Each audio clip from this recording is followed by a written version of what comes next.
All right, we're live. Yo! Let's go. Let's How you go. living, Friday night. Johnsy? Let's see. What are you up to? How's your Friday, Oh man?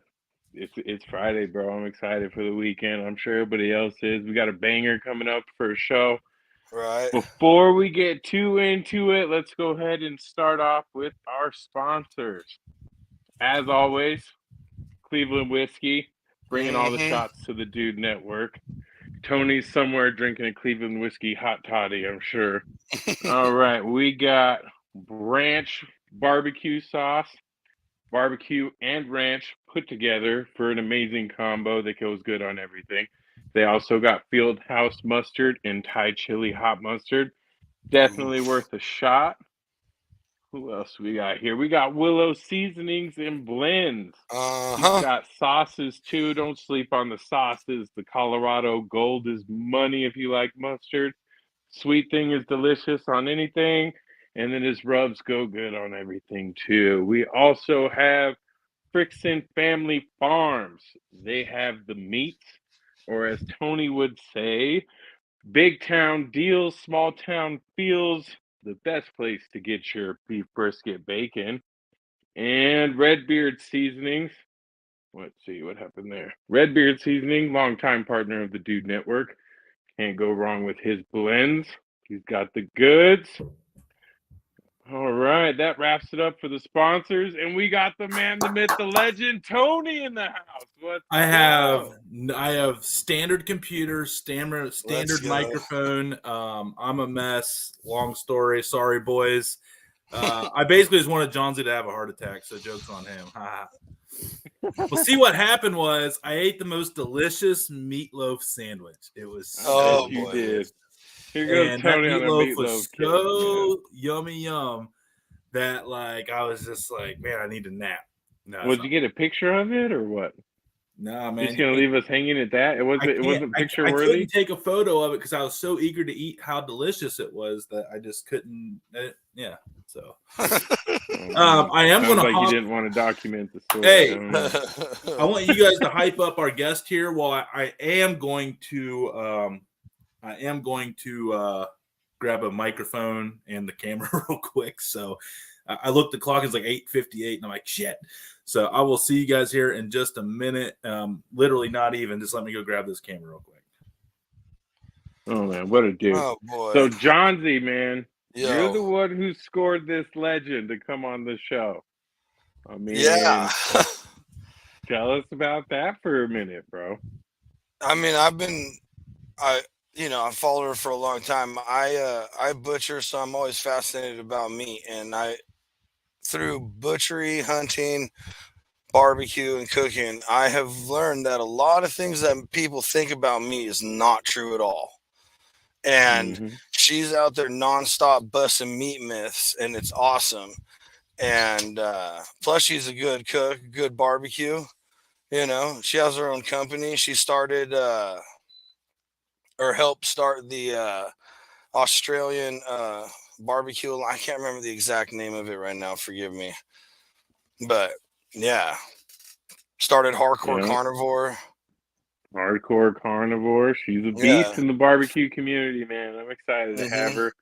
I know all the other guys are, too.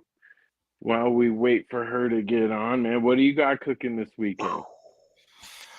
I don't know yet. I'm not sure.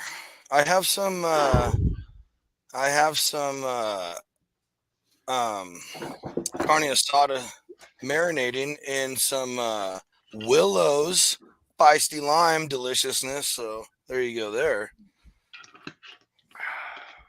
We got Redbeard in the house watching. Oh, man. We got Mike. Had to clear out the sinuses. Always on the meatloaf. Who doesn't love meatloaf? That's what I'm saying, Mikey. Friday with I know who doesn't like Cody. I know who doesn't like meatloaf, and he's a communist in the top left corner of the screen. You shut your whore mouth, Tony. I love it when you eat a meatloaf. Just so everybody knows, Layla, that's my little granddaughter watching. So you need to get off the show. Yeah. No, actually, tonight it'll be a No, G-rated tonight it'll one. be a good one. I know. Until she leaves at about, she said she's got an hour slated for it. So, Oh, nice. yeah. So, Let's go. let me make sure. All right, I got the OMS. So as you guys can doesn't see, have I'm any here at connection the problems. So, I lived under a rock because me being still fairly new, about 2 years into the barbecue game, I actually still am learning all the creators, and I knew of her and stuff like that. And Johnsy's like, "Oh, Jess Pryles is coming on the show." I'm like, "Oh, cool." And all the guys like, "So who's that?" And they're like, "What?" Oh, man. I was like, "What?" And I was like, "I don't know everybody. I'm sorry." And then I looked and I'm like, "Oh, the Carnivore, hardcore Carnivore." I was like, "Okay." I was like, "Nice." By the way, no beer tonight for me. Been dealing with a little bit of the sickies, and so definitely a Cleveland whiskey. Rev wanted the hot toddy. I got everything but the water. I got lemon juice and honey, but I have no. Hey, is that natural local honey? Oh yeah, bro. That's what I'm talking about. Right out Yes, Fall South Side. Out in, it's a blend, a herd of bees in South Side New Philadelphia. The Bosler's honey here. They sell their honey and they even have a buckwheat honey, which is basically black. I don't like it, but this one here, like it's cool though because different hives have different colored honey, so that you can get your favorite honey from a different part of the county. Shout out Bosler's. There's a free one. Oh man, next one's gonna cost you. And that was a solid one too, man. Really, but I really do like them. Actually, they're a family tie. They have family ties. You rep what you love, no matter what. Yeah, you know me, especially guys. Like that. Yeah. If it's a small biz, we're in. I tell you, while we're waiting on her, Nombre, Wave, hop on here for a second, man, before we get Jess on. Then we'll have her in the waiting room. And so, Nombre, how we doing, man? Up, you're muted. Nombre is muted. There we go. Sorry. He is no longer muted. Sorry. Gents, what's up, buddy? So, how are you doing, man? Let's take a moment and how stressed Johnsy was because you weren't here, bro. Dude, it was probably bad. I felt so. Hey, honestly, I forgot Doobie knows how to run everything, though. That's the only reason I stressed. Luckily, Johnsy's been hosting the Thursday night show, Random Thoughts with the Rev. Shout out and plug. Yeah. And so he does have a little bit of experience there running the board. But yeah, I felt bad. I looked at it. I was in the mid conversation. I looked at the clock and I'm like, oh shit. And I was like, poor Johnsy. I was like, he's probably freaking. I looked down. I had like all these missed calls, and I'm like, oh, poor Johnsy. Yeah. Anyway. No, you called only. You were one of the missed calls. I'm not going to sit there and say you went fanboy and like called me like 30 times in freak out mode. You had one. Hey, Doobie called. Nombre in the group text is like, you good, bro? Hey. Yeah, Johnsy. I was more concerned that you were. That's right. That's right. Johnsy is killing. Thank you, Mike. Tonight. I am going to put some honey in my. Hey, but you're the star, bud. You're the star. Yeah. Oh, some honey in my bourbon tonight. Let's go. Would you like anything with that honey? That was a lot of honey. Yeah. I'm a lot of sicky, so get off my ass, boys. Oh. I want it to be the consistency of NyQuil. I don't know. Well, I can always add. Hey, boys, I hate to tell you, but I can always add my ratios right back up. Oh shit! I want to make sure I said the right. She's like, fuck this link. I'm out. We got Burley in the house too. Shout out to Rage and Pillage. Mm-hmm. Oh man, hey! What? Shout out to their new segment in the show, "How to Stay Rich with JD's Pit Barbecue." I mean, that's gonna be an exciting one. It's gonna be an exciting one. I like it. They got all fired up last night. Okay. So I want to pirate off their. I'm gonna pirate off their topic last night because I actually did. Enjoy it. Yeah, but it's not. It's actually a pretty good one.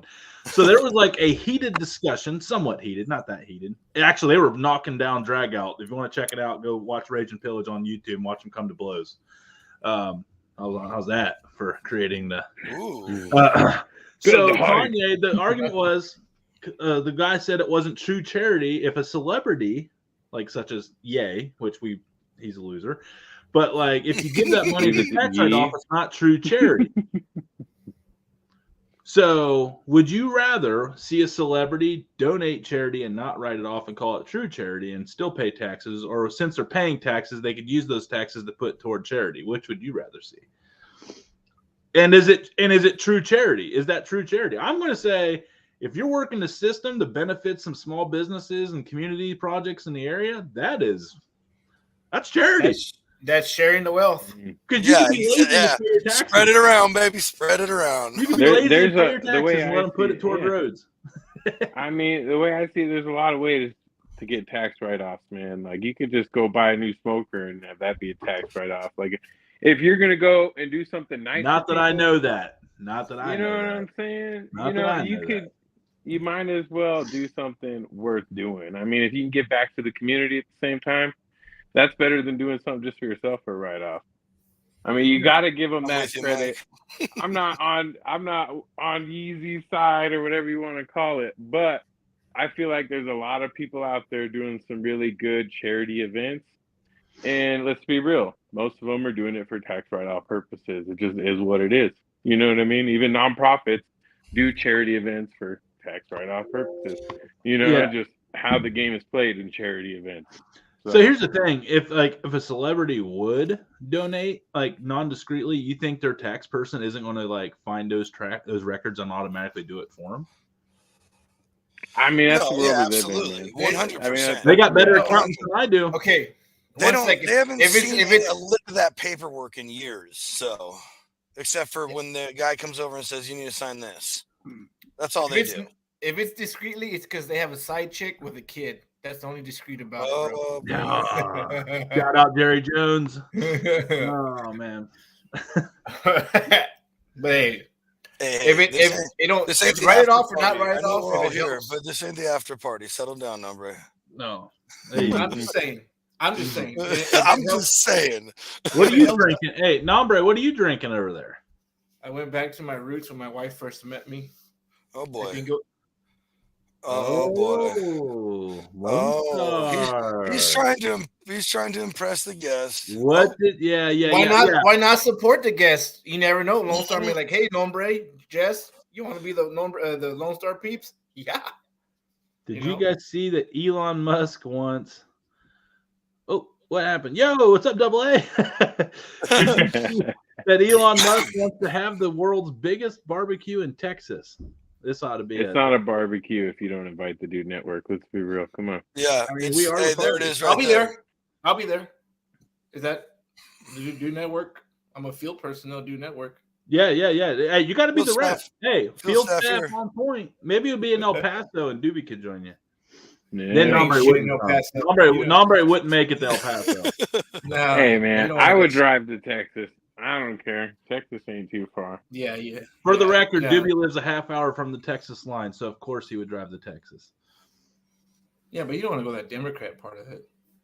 Oh shit, it's not that. Oh, Jesus, Nombre. I mean, this guy's got to go to Texas for a little extra taste of the show. What do you do? Don't Texas like New Mexico, bro. This is why Texas can't have nice things, man. We have awesome things.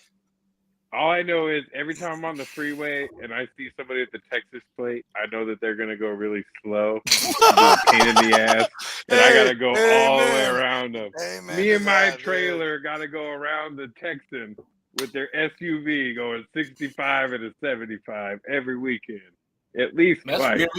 That's weird. That doesn't even make sense. We go 85 everywhere we go. Hey, not the Texans that come here, bro. Man. They come over here and jack up the whole system for everybody else. Must be old. There must be a bunch of old Californians that moved. Here we go. And then move back. Terrorizing our roads with their driving. Bad. They moved back to California. That's what you're saying. No, they went to go visit their family. That's what I figured. For the love of Pete, you guys, what are we doing? We need to keep our composure. We need to keep our composure. You're right, dude. We cannot. And by the way, this Cleveland whiskey with this honey is amazing. And I want to use that as an extra plug for Cleveland whiskey because if you're in the Northeast area on November 19th, you can hang out with me for 4 hours up at Cleveland Whiskey. Free admission, free parking, free small batch, single barrel Cleveland honey barrel bourbon. Nice. They took a barrel of honey and charred the oak in it and then did the honey. And then they soaked the whiskey in it, and it's got them honey notes and stuff. It's like all day. It's free. That's gotta be money. You know what would be cool? I'm excited. I'm going to find out on November 19th up at Cleveland Whiskey. So when does the Dude Network Cleveland Whiskey come out? Dude, they need to figure it out quickly. I'm ready. I'm just saying. Texas over everyone. I got your back number. Yes. Thank God, Burley. Hey, Burley's going to be front of the line. Yeah, that's your. We'll give him a hard hat and a Daisy Red Rider, and we'll let him have at it. That's Nombre's star lineman right there for that run. Bro, we have more than BB guns. Oh man. Yeah, so do we. Don't worry about it, there, little Texas. No, you don't. Fucking paper straws don't count. Bro. Easy. No. Oh wow. Gosh, man. Look how angry he just got. What was I saying earlier? New Mexico's the wild west over here. Every time you take a little jab, he gets so mad. His skin got so pale right there in that split No, second. Because all the blood rushed onto his angry cock like everyone else in Texas. That's what happened. Shots fired. Did we just go into blood flow? Did we just go into blood flow on the Dude Network? Oh, man. Here it is. Here it is. We're already done. Nombre's done that move before. Oh boy. Oh man. I guess my wife moved her albums around. I was gonna show you we've been drinking this kind of beer forever, but I don't know what she did with her wedding album. She said, "Oh, he's got to prove." I know you still got that same hairline. I know you still got the same hairline, bro. Yes, I do. Yeah. No, I'm not anti-Texan AA. No, we're anti-Nombre. Yes. I'm anti-Nombre's attitude toward Texas. He hates us. No, he hates us. That's San Antonio speaking right there. That's like the north side of San Antonio. Hey, I ain't coming after AA, man. I ain't coming after AA. Hey, AA, I just did that meat. Hey, you're saying all this now, but I remember what you said about San Antonio, bro. Oh, yeah. What, the Spurs are pretty cool? No, I'm joking. Oh, okay. All right. You want to act cool? Hey, who's the coach of the Spurs now? Is it still Popovich?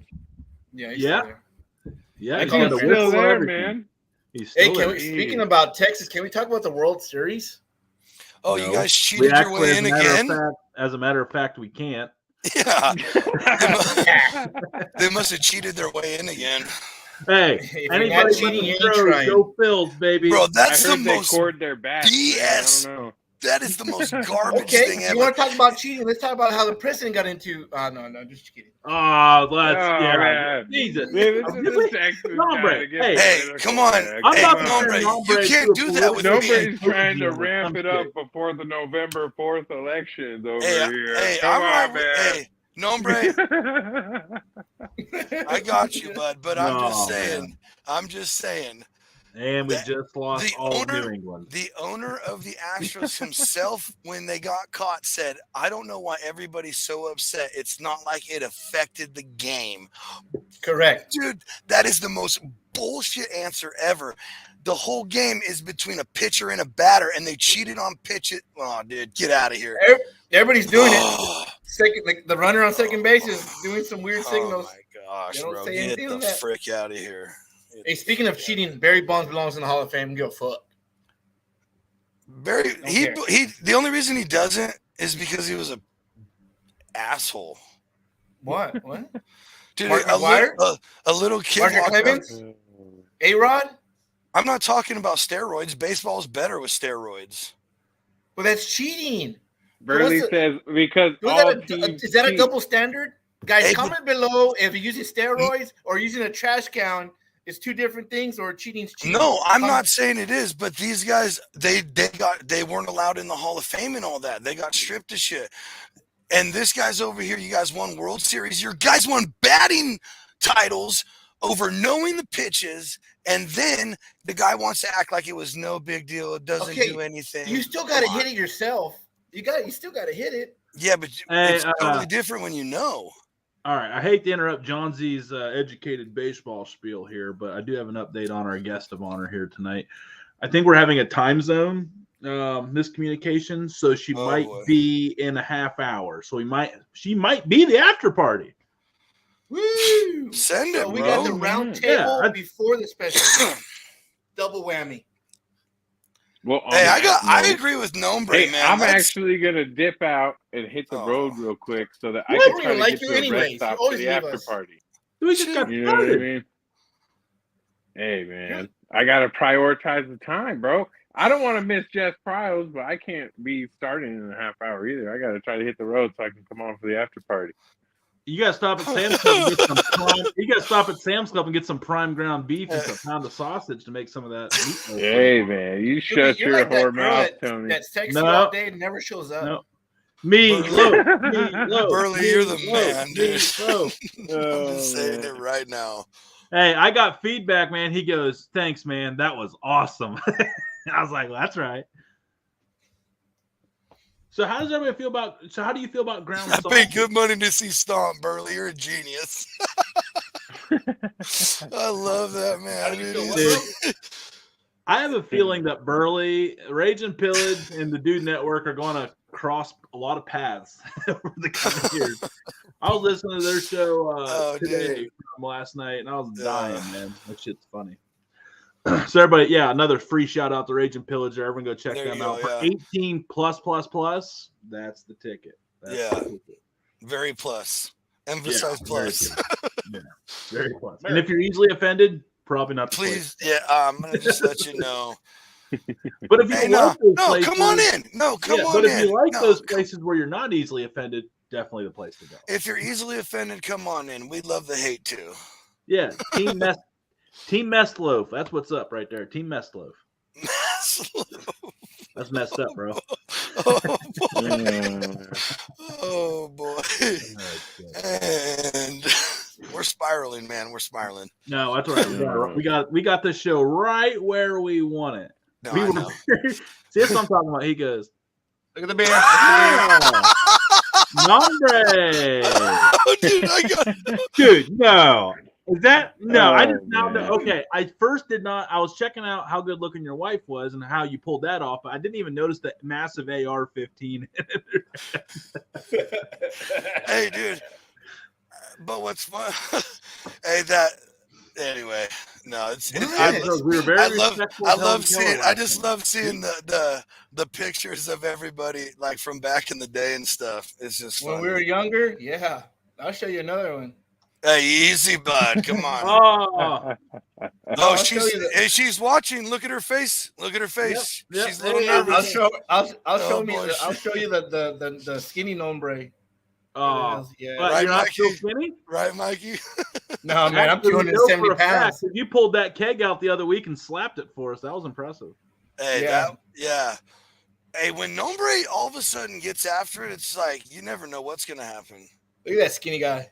Oh, look, wow. Yeah, dude. Those are the ones that made me laugh, dude. Like, you don't even look like you, man. I can't even. That's Nombre like pre-barbecue life. I barbecue. That's pre-brisket. That's when you were still living. That's when you were still balling on a budget at HEB, buying like the intestines and stuff. That was a medium shirt. I wear 2X now. Hey, no, that photo though. How long had you been out of line school? No, I'm in the middle of it. Yes, that's what you're in. Seriously good shape right then. Nice. Climbing every day. So Doobie, you're out. You got to roll. Or you staying? Yeah, I'm gonna hit. Let's see. I got a few. I'll wait. All right, Nombre, we'll bring you back on here in a little bit. We're going to get to Mrs. Jess here in just a second. So we'll see you here in about 2025 there, Nombre. Peace. All right. And now our star of the show, because nobody is certainly here to look at us. That is a fact. It is proven. That's why we have to keep getting guests, because nobody simply is interested. We started out good. It went down in viewership. Now it's going to go back up. We have with us tonight a very special guest. I've been thinking of this intro all week because there's a lot of pressure with this one. A lot of pressure because she is a one of one. She is Australian born, questionable, but we'll go with it. Texas by choice, which means that she can not only headbutt a wallaby, she can also wrestle a steer with her pinky finger. The owner, operator, the head CEO of Hardcore carnivore. That's it. I was making sure you're paying attention, Johnsy. Hardcore carnivore. Making sure. I go on these intros. I want to make sure you're with me. I got you. Straight out of Texas. She's awesome. She's all of our spirit animals. Simply, she's just cooler than us. She's awesome. Jess Pryles. We're not worthy. We're not worthy. We're scum. Hell of an intro. Thank you. It's my thing. Apparently, I'm still on Australian time, or not used to so many time zones still. Now, did I say it was probably me because I'm a man and I communicate terribly. Yeah. That's my wife. I do not communicate effectively. And going, hey, yeah, I've got this podcast at 9:00, and he's like, oh yeah, and he's like, no, they're. I'm like, yeah, and then I looked at your message. Anyway, whatever. That's the boring stuff. Let's talk about the fun stuff. Look, you're the fun stuff. You lead the way on this one. So, what have you been up to, Jess? I mean, top 3 things you're up to because you probably got a million. Yeah. Ooh. Ooh. Bunch of videos. Burnt End Sauce just came out. Re-released fried turkey for holiday season. Going to California next week to cook with Chris Lilly. Let's go. Shout out. Briscoe, my buddy. And then, I don't know, just heaps of stuff. Heaps. It's all good. Yeah. Okay. I feel like my answer was very unimpressive. Is that I mean, no, you just did like a burnt end sauce. You just made like a product announcement. That's massive news. Yeah. And you just named an epic collab like nonchalantly, like it's not that big of a deal. So that your enthusiasm on the delivery could use a little work, but we'll let it slide this one time. Come on, this is the Dude Network. We bring the energy. It's the weekend kickoff party. You can't put these people ready to drink beer to sleep. They're ready to pound bourbon. Yeah, well, they should already have finished. Beers are what you do when, like, at sundown and on Friday. You guys should be into hard liquor by now, really. Hey. You know what? It's funny you mentioned that. Because if I Speaking of product, drink, and there's only one liquor of the Dude Network, and that's Cleveland whiskey. Hey. Sorry, that's another thing. Cheap shout out, some plugs. Get used to it. We're probably going to give you a few of those, just so you know, Jess. All right, I'm good with that. Yeah. Before we get too much into the show, let's give your plugs here of like where can people go to find all these amazing sauces and rubs that are just taking the barbecue world by storm. Hardcorecarnivore.com is where you grab them. Bucky's, Cabela, Bass Pro Cabela's, the Academy. We got lucky enough to be in a lot of really cool partners, and then heaps of really great independent grill stores around the nation too. So just a few little stores then. Just a couple. Yeah. Nothing too. I mean, not even Walmart. I mean, come on. What are we doing? No. No, that's right. I mean, Bucky's is like a landmark. Whoa, no, not again. That was not in that. Suck it, Kinders. You stink. You have Walmart. You don't want it. The only reason you're in Walmart is because she don't want it. Facts. We have said no a few times to Walmart. It was strategery. Boo, boo, boo, boo. See, I don't need a soundboard. I am my own soundboard. I've been told I need a soundboard. That's awesome. So when did this all start when did you decide one day you're like, you know what? I think I want to just be really good at making sauces and rubs and sell millions of bottles. So that was never the plan. And I think that has a lot to do with why we've enjoyed a lot of success. Because even though we're in a very golden age of seasonings, and everyone seems to have one out right now.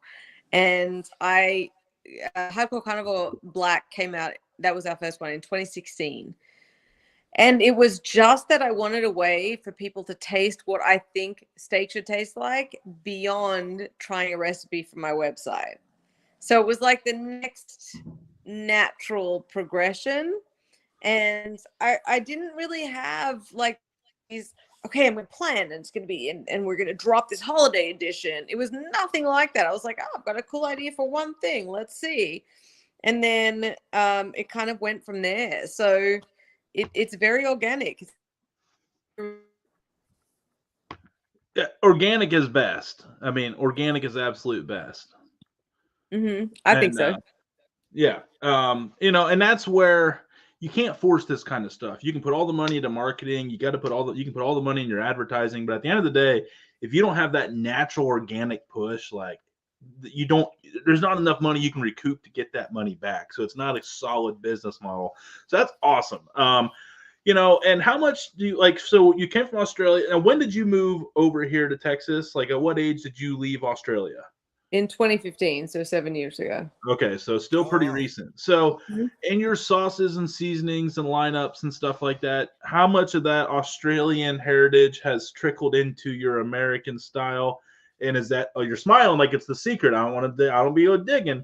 But how much influence from the motherland, as you would say, has made its way over to American soil? And does it make you feel great that a bunch of dumb Americans are using awesome Australian flavors? How do I even answer that without digging a hole? Okay. Dig the hole. We love holes. We're all about it. No.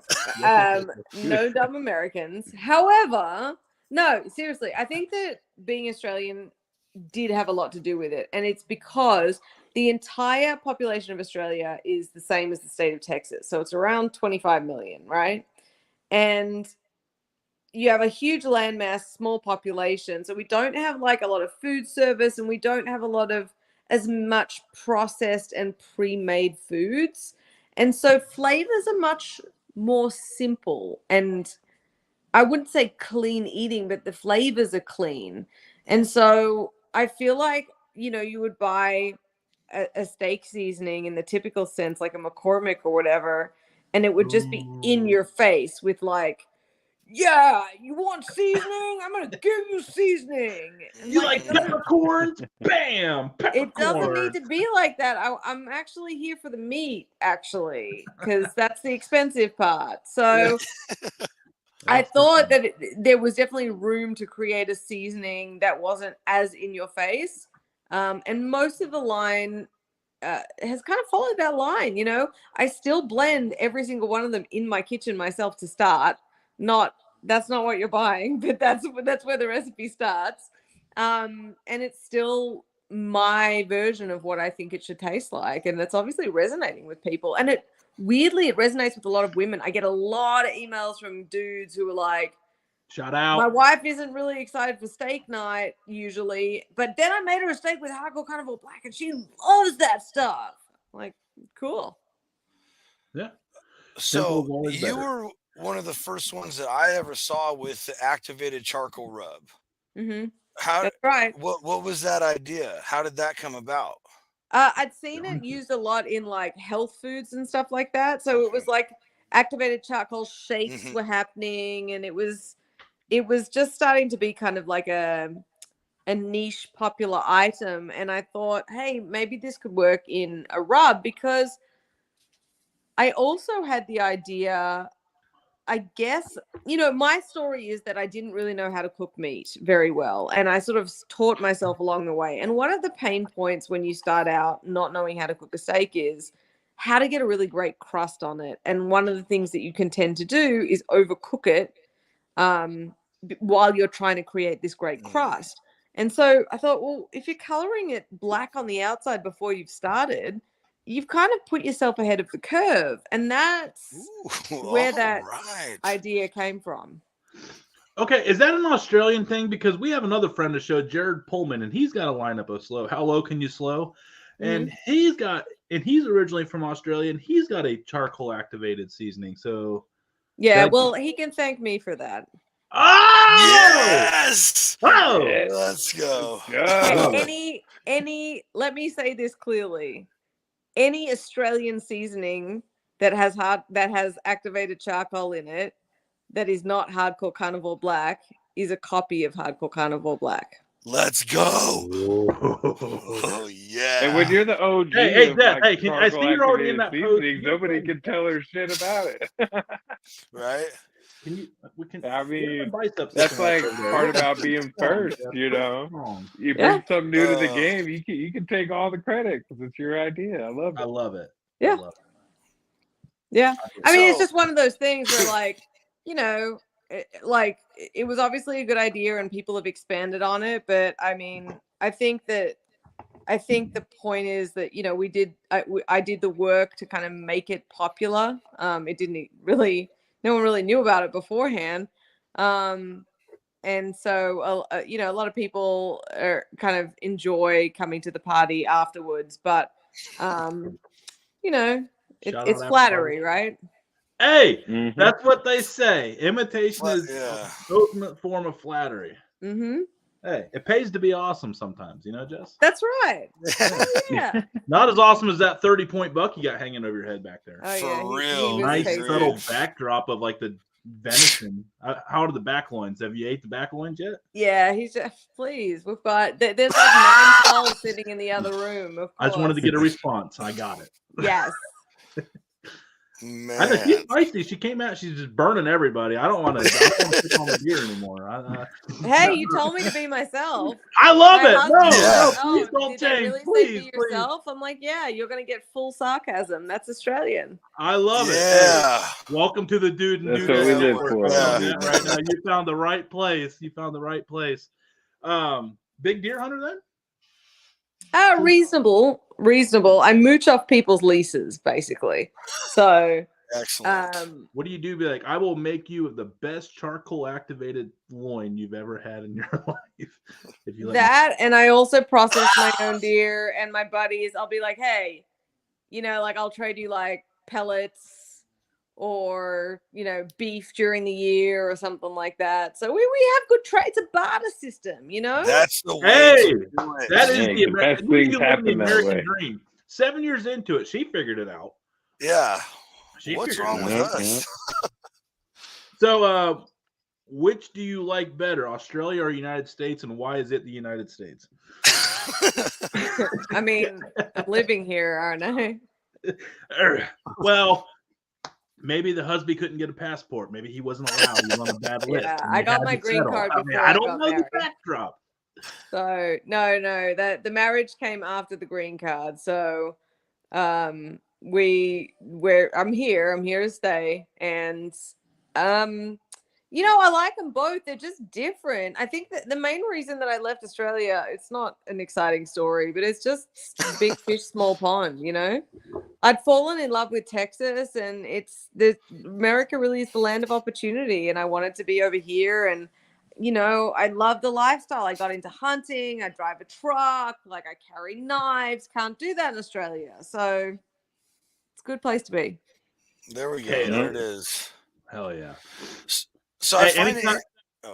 Oh, go ahead, Johnsy. My bad. No. I just said I mean, I I don't find want it to make interesting. you She said she didn't know how to cook a steak, and she's literally taking the internet by storm, proving meat facts wrong, and she's a meat science graduate, and I'm a huge fan of that because I butcher a pig every year. So how did all that begin? How did you not just want to learn how to cook a good steak, but you know what? I'm gonna know everything about everything with meat. So the long story but short version is, on a trip to Texas, I got taken to eat Texas barbecue because that's what you do over here. Mm-hmm. And in wanting to learn more about how it was made, I inadvertently started learning a lot about meat. So I was like, wait, why? I've never seen brisket look like that, because it looks totally different in Australia. Different cut, different butchery, different animal size, everything's different. And in learning more about meat, I kind of started unlocking these secrets, you know, like, I guess it's not that hot. Oh, okay. Charcoal chimney is how you light a charcoal grill. Yeah, that's not that hard at all, actually. It's crazy. Oh, it's like, you know, like prime rib is actually one of the easiest things to cook. And so it is for real. And so I just started just collecting all this information and got really passionate about it. And somewhere along the way, you know, I started to share recipes and had a website and social media following, all that kind of stuff. And then somewhere along the way, I picked up on the science side of things, the meat science side of things. So realizing things like, oh, what is that liquid in the vacuum seal bag? Oh, okay. Oh, that's actually really cool. And then feeling good that you can walk up to a meat counter and know what you're looking for, you know, when you're slaughtering your pig, that you know what you're cutting up and the different ways that you can cut it. And it sort of I'd been doing it for 10 years. It sort of swung so far that I decided that I actually wanted to go back and study meat science. And that's what I did. So I graduate this year. I'm doing a graduate certificate at Iowa State University. Iowa State, That's a awesome. very non-Texas decision. Wow. Mhm. I would say your secret's safe, but there's millions of people watching, so you're no, that's awesome. And you know what's funny is, as you're talking, you're lighting up. Like, you get so excited about it. Like, it's so cool to like talk to you like this in this environment, in this setting, and you just still get excited when talking about meat. Like, I think everyone needs to, like, that's watching, needs to pay attention.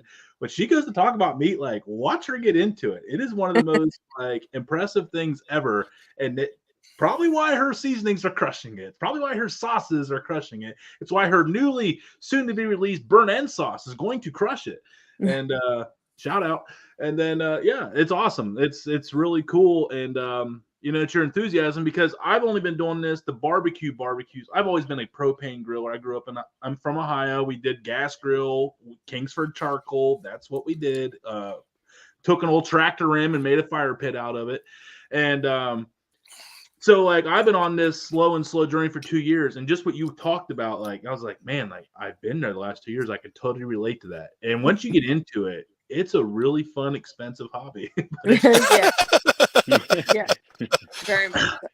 Doobie, I know you're getting ready to go up here out of Albuquerque, New Mexico.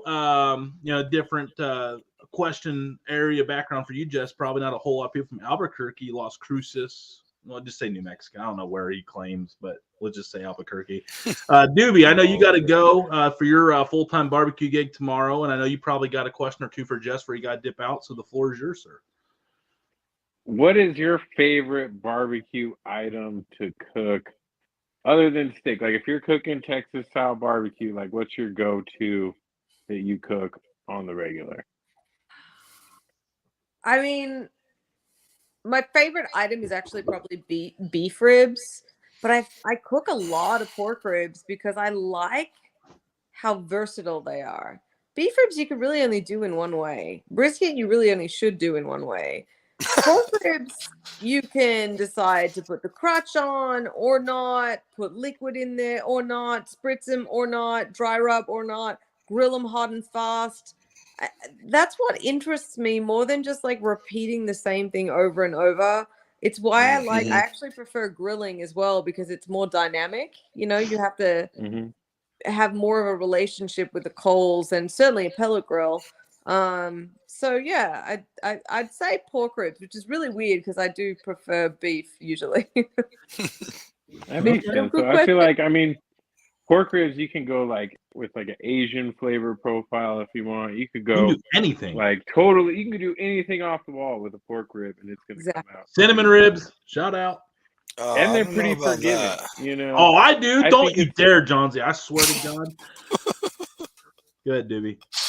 He always comes out left field with some random flavor combos. That's Tony's. Because it works. I'm sorry, it's cinnamon goes good with pork. That's what you get when Ohio guys try to cook barbecue. We don't have. No one says we have a style, so I can do whatever the hell I want. Screw everybody. Well, you'll know that the editor, the Texas Monthly Barbecue editor, is from Ohio, right? Oh man! I wish you never said that. But he moved to Texas to get educated. Very much so. So, Tony's not going to become a Texan anytime soon. I don't think that's not happening. He's got nombre though. He's got nombre. He'll learn from. Yeah, nombre. I live my best Texas life through a guy you're about to meet, nombre. Okay. Yeah. Another question I got. So I know you like pellet grills a lot. So Doobie doesn't. I'm not going to go into I like pellet grills have their place for me. Like, don't lie, I cook a lot of barbecue low and slow on my stick burner. So like, I've cooked a brisket every which way on a pellet grill, and it's just one of those things where I've cooked a brisket that was okay on a pellet grill, but I've never been as happy as the results I get on an offset. But everything else, I think a pellet grill cooks great. I think ribs do perfect on a pellet grill, all that stuff. I'm all for pellet grills. They got a place and a time. It's like they're convenient. I can't start my stick burner and go to work, but That's why I work with barbecue now. But that's like the beauty of it. But the other thing, another question we forget to ask sometimes: pineapple on pizza. Thoughts? Oh, that's a good one. Yeah. No. Yes, finally. This I show, knew it. Gilbert, this I had show a just feeling went we were to gonna hell have in a somebody handbasket. that Worst only show enjoyed pineapple. Yep. ever. Let's go. Show. That's one on my side right there. That's a big win on the pineapple side. I'll take Because it any that's day. because pineapple grows in Australia, dude. Dude, it's not even really No, it's because it You know, goes it's good not real. on pizza. I've been trying to tell these guys All right. for like So, a year okay, now. she's a meat Pineapple scientist and here. So while we're on the money. topic, fat cap up or down? There it is. Yes. It depends on your cooker. Hey! I like it. Someone I that can makes live with sense. that. Look at this. Look, she is a smart person. It depends I on your got cooker. roasted by Myron, 100%. She's gonna fat cap up on my Myron steak chewed burner. Doobie up and spit him out like it was an undercooked brisket. Like it was all gristle. Yeah, it was Oh, bad. man. It was real bad. It's to go on. back Hey, and watch anybody that wants to one if watch you wanna that? laugh, Check it out on YouTube. It's there. It's very there. Yeah, plug that. Yeah. So okay, yeah, it makes sense because it all depends on where the heat source comes from and where it's going to be touching your fat at. Correct? Exactly, and especially because that lean, that flat is just can turn into that sort of like real grainy jerky. Like emphasis on that grain. Mm-hmm. So you need to be dynamic and you need to be flexible, and you need to work with what your smoke is doing. For an offset, for sure, fat side up. There you go, Doobie. There it is. Hey, there we go. Hey, that's us, Yep, I dude. love it. That's I us, love dude. it. We've been living the right way. How about that? That's settled a Open lot fire of grill, scores on charcoal this grill. show. Like what's your go-to grill at home? Which grill do you use the most? My PK 360. Shout out PK 360. Okay.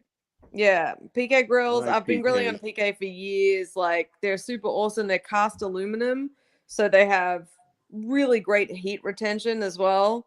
And the other thing I like about them, unlike kettles, the coals are really close to the grate because I want really intense heat the way that I cook. So I find that I get a better result than that big, deep kind of bowl underneath. Okay. Mm-hmm. That's awesome. I could see that for sure. Hey, Doobie. That kind of wraps up my questions for right now. Sell But out it was tomorrow, awesome Doobie. having Shout you on out the to show. Doobie. Beef ribs, half chickens, high and Pineapple. Yep. Nope, we don't call it pizza. Why you gotta cuss at me, Jack? I thought we were friends. I've been really nice. It was nice hanging out with you, Jess. We'll see you. Bye. All right. And right out of Texas, now we're going to start here. We got, we're going to pull this screen out here. Jess, that way you're not the large and in charge and awkward and the center of attention. Because I'm sure sometimes it's like, listen, take me off the big screen, bro. So, all right. Right out of Texas, you know him. And the other guy we have coming on here, you're going to love because he asked you if you were in molecular gastronomy because that's how his brain works with food. So you're going to love this guy. But first, I'm telling you, his name's Rev White Trash Mike, and he's awesome. All righty. Yeah, you can call him that too. It's cool. It'll really say white trash on the bottom of his name. So, but first, we got to get this guy out of the way because he's from Texas and he's all excited because you're from Texas and you chose Texas and he's like been pounding his chest. He's even drinking Lone Star beer. Shout out to one of your partners.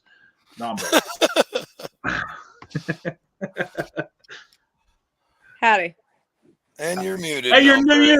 Nombre's muted. Way to kick Way it to off. go, Texas. My bad. My bad. I had a lot of traffic in the background. Putting the other day. But she already knew I said hi. I picked up my hat. Yeah. It's very Texas. Very Texas of you, Nombre. What a gentleman. What a gentleman. And a scholar. Well, not okay, gentleman. I went to college for like 2 hours. Yeah. Hey, I went to college every single week. Sometimes I even went twice. Yeah. Like you were chasing like the ex-girlfriend, or you were in class? No, I took the whole C's to get degrees approach, and I still got into grad school. So all you overachievers out there, suck it. Oh my gosh. Oh man. Hey, shout out Southern New Hampshire. You'll take anybody and their money. Thanks, bud. I got the piece of paper. I don't care. It don't matter what it doesn't have GPA beside it. It says I got it. Anyway, right out of the trailer park, coming out of a pile of Buick LeSabre parts and hoods. Shout out to the LeBarons, the Rev, White Trash Mike. What's up, Rev? What's good, y'all?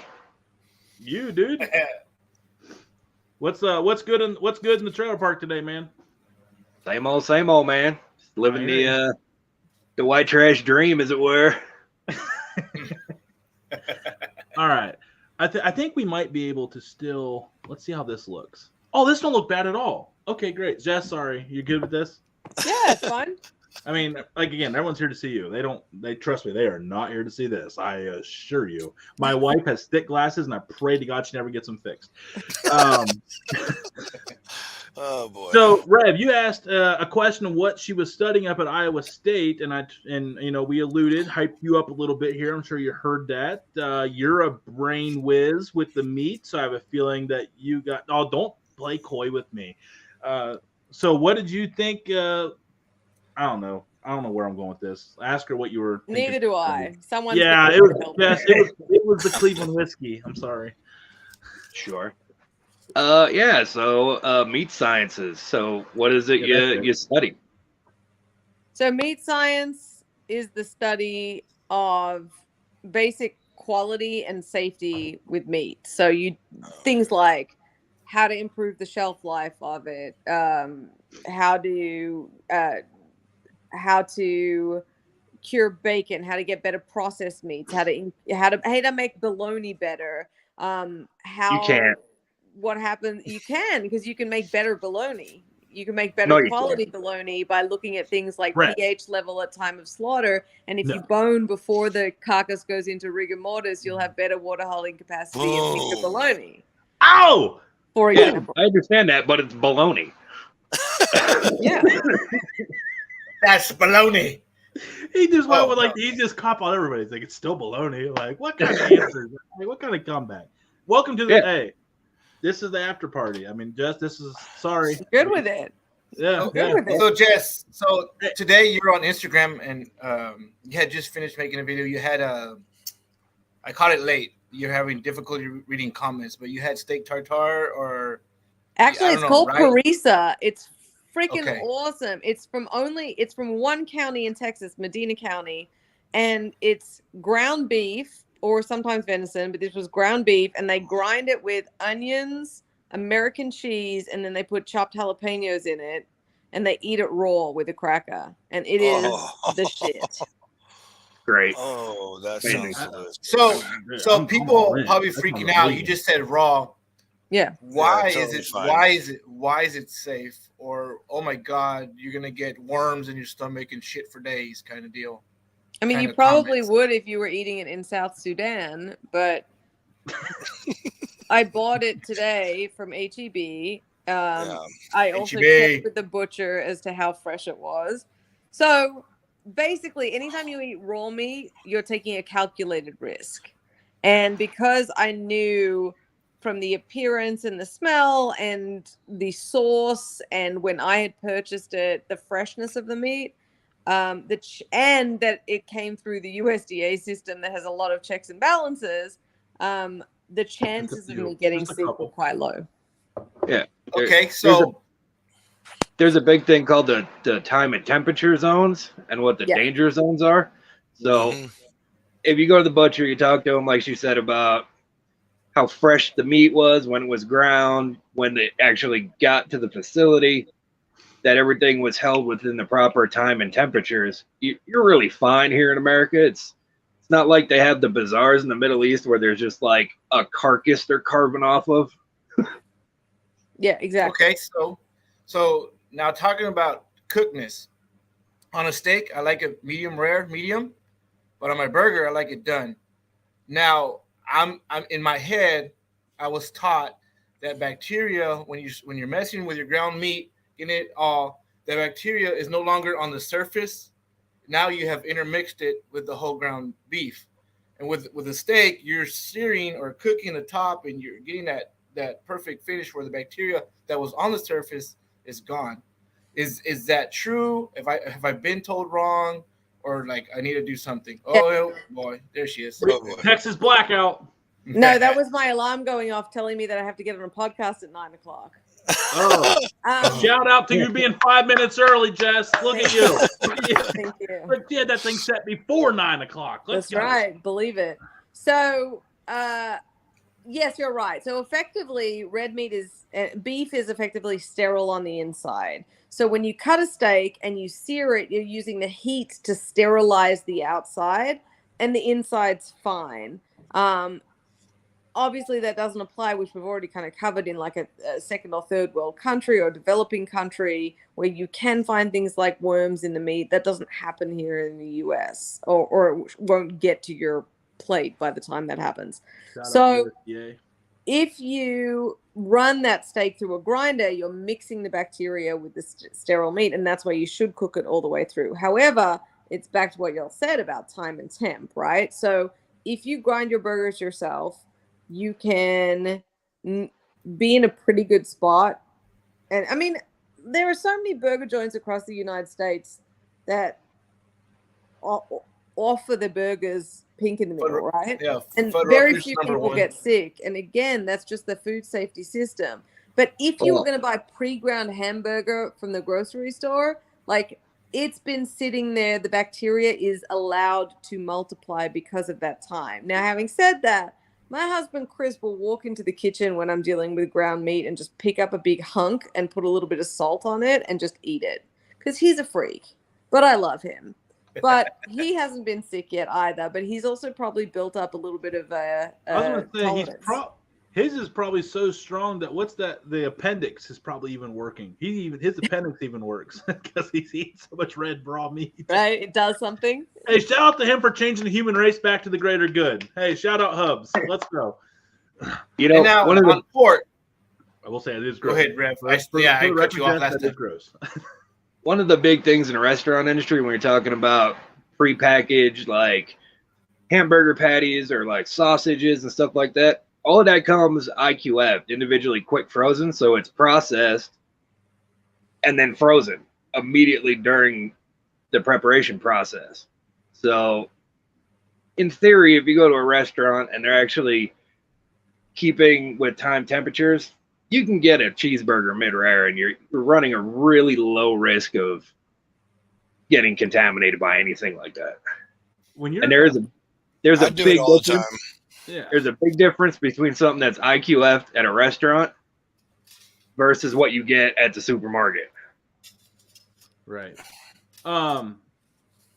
Also, if you're just like a drunk bachelor for a lot of years before you get married when you're 30, you develop a high tolerance of leftover pizza that's been sitting out at the counter for about 5 days. A mid-rare burger, that was probably the best option of food I had that whole week, if I'm being quite honest with myself. So, Jess, on pork, for many years, it's been 165 done. Yeah, that was actually where I was going on. Very nice. They dropped it down to 145. Where does the idea come from? Where does the science, the research, where's the background? For years, it's 165, or you're dead in the water. So, the reason we cook pork to 165, there's different pathogens in different meats. So we know that chicken has salmonella. We've probably heard that word before. And pork is susceptible to something called trichinella, which can give you trichinosis, which is no bueno. And no, sir. What was happening was they started through research in both animal science, which is the pre-meat science. They realized that if you left pigs in certain conditions, like really dirty conditions, or you let them eat scraps and you let them eat, whatever out of the trash can, that you're more likely to see trichinella in the meat. And so basically there's very little occurrence, if any, of trichinella in pork these days, certainly not commercial pork in the United States. And so your risk is super low. And so they were able to lower that. But trichinella, I think, still dies at 140. Salmonella dies at 160, which is why they cook to 145, 165. So it's still a preventative thing. But, I know people who do eat pork like medium rare. I pull mine So- at 140 my whole life, and people thought I was crazy forever. So, Do you know where you could pull some pork from 140 at, Johnsy, and be okay? yeah, Frickson Family Farms. Oh, Frickson Family Farms. Shout out. Oh, Check my it out at goodness. FricksonFamilyFarms.com. Small town feels, big time deals. So you mentioned the quality of the pig. This is So like it's- dumbest show ever. So you She's so have regretting the her wild decision. hog, and then you have the domestic. You might want to treat that wild hog cook a little bit more Oh, different than very the farm different. raised. Yeah, I mean, yeah, that's different. So I had a really interesting conversation with a survivalist podcast this week, and they were huge, like 500,000 followers, like. Not And like us. Got A it. little smaller than us. That's okay. Yeah. No, me too. And he's like, yeah, well, it's knowing where your meat comes from. I'm like, I'm gonna stop you right there. Here's the deal with hunters, and I'm saying this as a hunter. There's this like bravado around, oh well, my meat's organic and I know where the animal was. You don't know where the fuck it was. You have no idea. And then the biggest thing that I asked him that was like this sort of aha moment for him was he had been talking about hiking into the backcountry and the way that you need to treat water against Giardia and stuff. And heavy metal. I mean, you can't treat heavy metals, but I said, so, you can't hike into the wilderness, into a pristine, untouched area and drink the water as is. So why would you think that meat is okay? Why would you think that the meat is okay? That's the part of meat science that people don't see. It's the years and years and years of research to try and figure out how the animals need to be handled, what needs to happen at slaughter, how slaughterhouses need to be designed, those safe temperatures, the handling protocols, everything that allows us to sit here and allows my husband to come in and eat raw hamburger that's been sitting on the counter. With a little bit of salt, which probably So you is. can thank meat science, Chris. Yeah, Chris. Yeah, You're Chris. welcome. Chris. So, correct me if I'm wrong. Awesome. When I used to do large barbecues, I had my barbecue pan, and I never thought about it, but I have the beef ribs, throw them in the pan, another cut of meat, and I get to the chicken. I season the chicken, I throw it in the same pan, and I remember I had a buddy come up to me and go, bro, cross contamination or whatever, and I was confusing myself because I was going to cook those ribs well done because they were thinly sliced short ribs. And I told myself, well, I'm going to get this thing well done. I'm going to, any possible cross contamination, I was going to cook it off. Was I always giving my family that horrible chance, or now you're fine because I did that temp? No, you were a piece of shit, I don't hombre. quite understand so wait, you were using a pan to season the meat and then chicken would go in there last? It's just a prep pan that I'll walk outside and throw all my meat on the pit. So I had the beef, I had the pork, and I had the chicken, right? And it was, sometimes the chicken would touch the meat and whatever the situation may be. Oh, that's fine. It's just raw versus cooked. That's cross-contam. Okay. So as long as it was all raw in there and then it would go on the grill and then that raw pan never touched the cooked meat, you're good. And that's what I was trying to explain to my friend. He's like, no, man. It's like, bro. Tell your friend he's full of shit. Yeah. Yeah. Okay. Yeah. Jason, if you're watching. Question. I have a really good question on this one. How annoyed do you get with dumbasses that act like they know what they're talking and they don't, and they argue with you like you have no idea what the hell you're talking about? Oh, On a you mean scale of like 1 to being 10, a woman? where do you get on like I want to fucking kill you at? That's a question that I was. Oh, We're good. I turned it off for real that time. Oh, okay. Oh. So this is the question. Yeah, Yeah, that's, yeah, that's right. what it's Yeah, like being yeah, a woman go ahead, on the Anthony. internet in a male-dominated industry is what you have just described. That was the talk question that that I was going to yeah. ask. Actually, was With how does that work? I mean, I love how you all just went silent there. Here's the deal. I have some amazing people, and I feel like I do what I do because I'm really fucking good at it because I studied my ass off at it, not because I'm a woman. So no one should ever get further just because they're a woman. You need to earn it no matter what your gender is. Boom. But I definitely feel like I have to insist a little harder as to my expertise. But I guess my question was like on a scale of 1 to 10, how angry do you get in that situation? Where someone's like repeatedly like 15. no, you're wrong. But what if the meat is the wild meat? It comes from the wild. Like, what do you get on that? So I used to get really mad about it. Because like I would be like, well, hang on, no, I can let me tell you the logical facts behind this to show you why you're incorrect. And then if you look at that as like a microcosm of the entire internet these days, you are gonna lose your fucking mind trying to do that. So I don't get angry about it anymore. See, that's where karma comes into play. You just say your piece, and when they don't listen and get like botulinum toxin from eating something gross, there you go. Have fun with that. Oh man. So one of the craziest videos that ever blew my mind was the worm video and the steak that you did. And they had put an actual earthworm in a steak and trying to pass it off. That one blew my mind. Because, like, if anybody's ever seen meat with worms in it, looks nothing like, not the same. Not even in the same universe. But most people don't know, you know, that's I know. That's why it should be a crime. Yeah. It should be a crime. But like, you know, I grew up in the city, in Melbourne, 5 million people. I didn't have any relationship to agriculture whatsoever. Like there are millions of Americans, I would say hundreds of millions, that just don't know because it's not, you know, they're not exposed to it and they don't have to know it. And then we just take these food safety systems for granted. And so when you are presented with something where you're like, wait, what the fuck? It's hard to sort of figure things out, you know? You know, we have that even in like the grocery stores. Half of the kids who work there are like 17 years old and don't understand the stuff we're talking about. Mm-hmm. And just knowing all this stuff, it's like, you should throw that away because I'm not going to buy it. And they're like, but why? It's fine. It just came in 4, 6, 8 days ago. I'm like, well, that's probably why I'm not going to buy it. And you should throw this away. Yeah. Jess, so you know everything about everything, but has there been anything in the last like 12 months as far as like styles of cook, cuts of meat that you have been introduced to that you really loved and you're really mad you didn't know beforehand? Or did you just know everything about everything?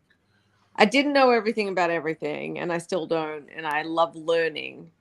I am pretty familiar with all of the cuts of meat because there's only so many cuts and only so many ways you can cut an animal. I think sometimes it's interesting to see how other cultures do it.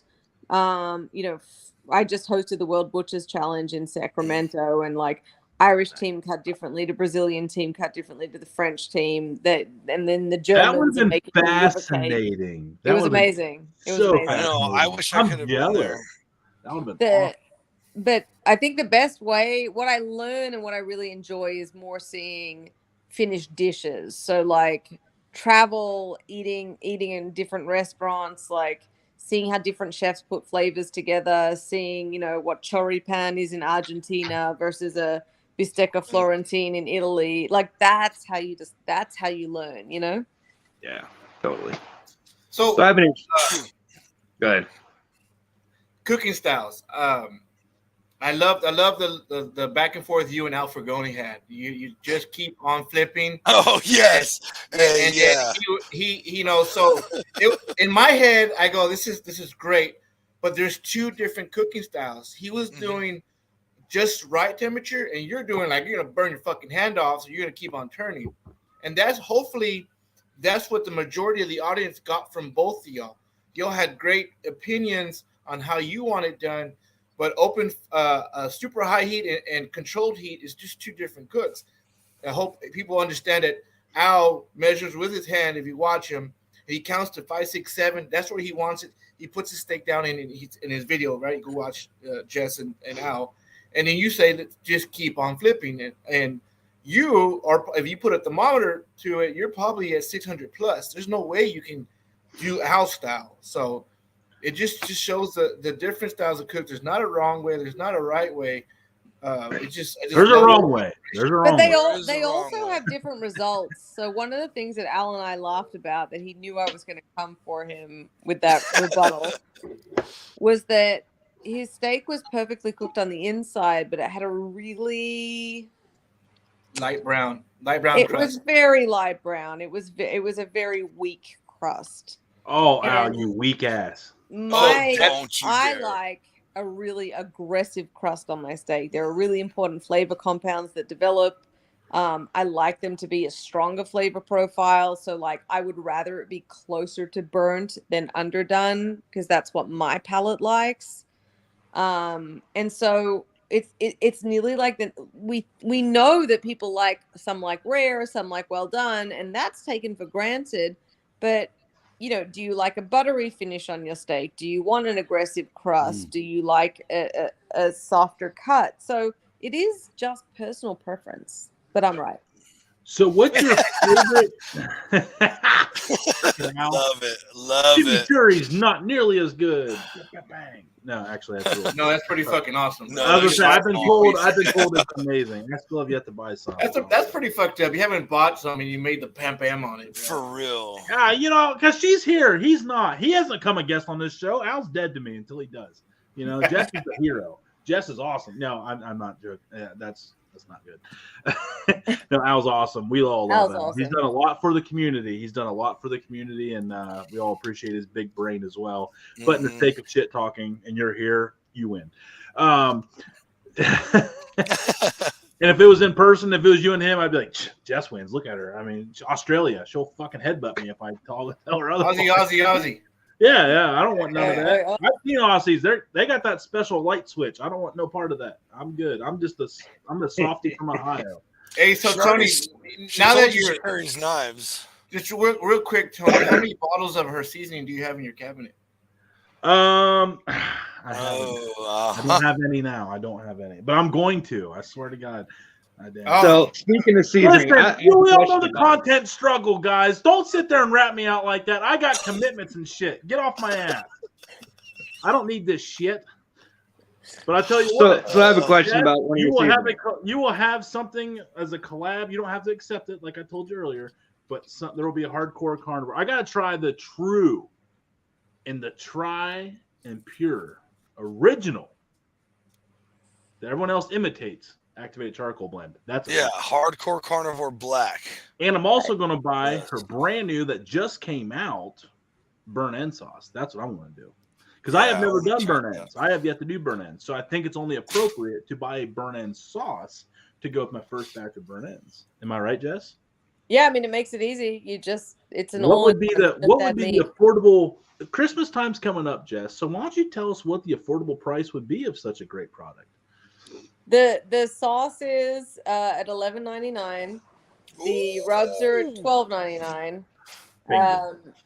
We also have butcher's paper, knives, gloves, high heat gloves. It's all stuff that I use in the kitchen that I kind of put out there. And I got your cutting boards. Cutting boards are fantastic. The disposable cutting boards, dude. Amen, sister. Yes. My wife loves them. I love them. That's awesome. Yeah. Well, thank you. I'm glad you enjoy them. I certainly do. Like to not. It's twofold. One, to not clean up, and then two, when you're using those big cutting boards, like they just don't fit in a domestic dishwasher, and you're not ever getting them clean. Yeah. So anyway, there's a lot of good stuff on Hardcore Carnivore, and we have great partners as well where you can buy the products. They cost a little more because they cost me a little more to make because it's got premium quality ingredients in there. Yeah, you're not getting powdered shit mixed with other powdered shit with other. Yeah, not unless you ask for it, right? Yeah. So anyway, I would love for y'all to try it, but I don't ever judge people who haven't. I'd love for you to have it in your pantry, but I'm not gonna get pissed at you if you don't. It's your taste buds loss. She's not judging whatever. you. I mean, I feel some hatred right now, but that's okay. We're gonna plow right through it and on to the next. That's only because Ohio sucks. Jess, I'm sorry. I got my credit card out. Jess, stop yelling. I got my credit card out. So God. Hit me with your hard questions. Yeah. All right. Okay. Here's your next hard question. actually, I'm really excited about this one. What is your favorite affordable cut of beef that not many people talk about? Mine is the flat iron. Yeah, I love the flat iron. That's a great one. And also the bavette, which is also called the sirloin flap. Which is French for apron. That's awesome. Hey! There you go. Hey, Frickson Farms actually sells bavette steaks. They sent me one. It was delicious. It's a great steak. It's great for fajitas as well. Yeah. Yeah. I probably bought It's next to. I Yeah. probably did something. It's next to one of the fajita, outside or inside. It's next to the inside. Inside. See, don't come at me. Yeah, No, actually, that was good. Frickson, flat iron forever. Yeah, I had a flat iron from Frickson. I like how the Frickson, it looks like this puny piece of meat. And then when you throw it on the grill and it swells up and shrinks, it makes this beautiful, nice little like fajita steak. Like for a party of one for fajitas, like the flat iron is like the #1 bachelor steak cut, if you want my opinion. Unless he cut it wrong. It's like $8. What's that? What Jess, number? how do you slice meat, He drinks his Lone Star like nothing happened. He just like acts like he didn't even say anything rude or disrespectful. Like that. What'd you say? What, bro? I just said, as long as you don't cut it wrong. Long as you don't cut it wrong. Out of your mouth. I heard it. No, that was not. No, that was the bavette steak I boxed. I just filmed a video today on why, not just how, but why to cut a steak across the grain, including a clay model of why you should do that. Tony, so I'll be dropping that soon. Yeah, we'll share that with you when she drops it, buddy. Don't worry. Don't even get at me, man. Where's your brisket game at, Johnsy? Seriously? It's just fine, buddy. I'm coming at fire, gentlemen. Fire. Hey, you come at me. Okay, Jess, what do you feel about smoked meatloaf and why is it awesome? So I hate meatloaf. Oh no, Doobie! You're Doobie's dream guest right now. All three. I'm so glad Doobie was not here to see this. I'm so glad Doobie. Me too. Because I literally just made someone in the community hit me up like, "Hey, can I get one of your meatloafs?" So I just delivered this beautiful 5-pound smoked meatloaf to somebody, and they were like, "Awesome!" Because Ohio loves meatloaf, and you just shit all over my weekend. So I hate meatloaf, but my smoked meatloaf recipe is one of the most popular recipes on my website. Oh, that's awesome. So I know that people love it. You know, the internet's a beautiful place. Again. So in Ohio, it's like a really, because like on Fridays I go around and I sell like lunches. You know, I do like pre-made lunches. I go around to businesses and so they got something good to eat on Friday, payday. Have a good meal. I'll have like pulled pork, like chopped chicken, brisket, and meatloaf. And I swear to God, in Ohio, I will sell more meatloafs than I will brisket. I believe that. I didn't. It's comfort food, right? I really didn't. I was like, man, I made this brisket. They're like, I want the meatloaf. And I'm like, what? I'm like, I spent 16 hours on this fucking brisket. Eat the brisket. I made that meatloaf in 3 hours, you cocksucker. I was like, get out. Sorry, that was bad. But yeah, that was. Can we circle back? How do you come up with a banging a meatloaf recipe that's crushing the internet if you don't like meatloaf? Because I think about what it needs to be. I think about it needs to be moist. It needs to have smoke. It needs to have a nice glossy appearance on the outside. It needs to have pronounced flavor. So you just reverse engineer. Okay, I need to use good 80-20 beef because I need to have good fat in there for the moisture. And there's a trick you can use also for meatballs where you soak breadcrumbs in milk. The panade, which is great for meatloaf. I did not know think about smoke absorption, so I put it on a rack to go into the smoker instead of a like baking pan, so that you're getting more smoke around it. So I just kind of think of it like that. But I'll eat it. I just don't like it very much. Chris, was it good? All right. Oh, we heard that from the bait. Yeah. I heard a hell yeah.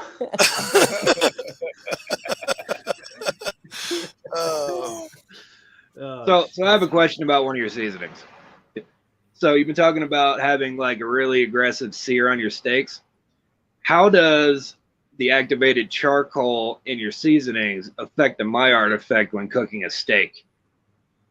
It doesn't have any effect on the Maillard effect. So I know there are some people who, the Maillard reaction. So I know there are some people who have put activated charcoal in their steak and will tell you that it makes it, or in their rub, and tells you that it makes it taste like the grill. It's odorless and flavorless. So it literally is just color. Now, Maillard is an enzymatic reaction between reducing amino acids and sugar. And it happens in the absence of moisture. So the charcoal is inert.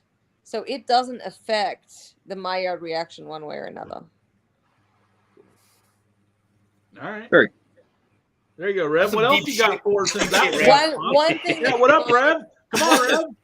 If you feel like you get a better crust using it, it's probably more from the fact that there's coarse pepper in there, because that gives a physical structure for a bark to be created, much like in brisket. Yeah. What's the cheat code for brisket? Black? You do your favorite seasoning and you can top it off with black? Yeah, I do. I buy the HEB salt pepper blend because it's like the perfect. I have it. Coarse pepper and salt, and then I'll do a layer of black over the top for my briskets. Shout out to HEB. We love you. That's the next brisket I'm doing. I'm doing a black brisket. That sounds delicious. Jess, what are you cooking this weekend? Anything epic? I mean, anything big planned? Chill out, Nombre. Chris gonna eat some more raw hamburger in a bowl with some like ice cream. I mean, what are we doing? Yeah, you know what? He would probably fucking love that. And I'm cooking a duck tomorrow. Yes. Did you shoot it? Duck? Is it duck season in Texas What yet? kind of duck? Like a store-bought duck, or did someone give you a mallard? Because no, it's like a fancy store-bought duck. But it's not true. Don't believe that. In California, apparently they eat like nothing but like fluffy fruit, and they're delicious in California. But every diver duck in Ohio over to the New England area tastes like butthole. That sounds good. Chris just walked in and has picked up a pint of ice cream. So whoever just talked about ice cream, you need to quit suggesting that. Sprinkles and chocolate syrup. Don't forget the caramel. Hey, do you want some hamburger? Oh yeah, okay. Got him. Hey, got Chris, him. Sprinkles are for closers, though, bro. You got it. Hey, I gotta ask: is Chris a fireman? Because of the mo, you have to come. The show mustache. Me. The mustache. You have to. No, he's not a fireman, but he should be because it's impressive. It's like the most. It's like it's a full Tom Selleck. Yeah. Yes. Yeah. Yeah. Right. It's very impressive. He's well-fed Chris on Instagram if you need to stalk him. Is that his name? The best video is the binder, the rib binder video.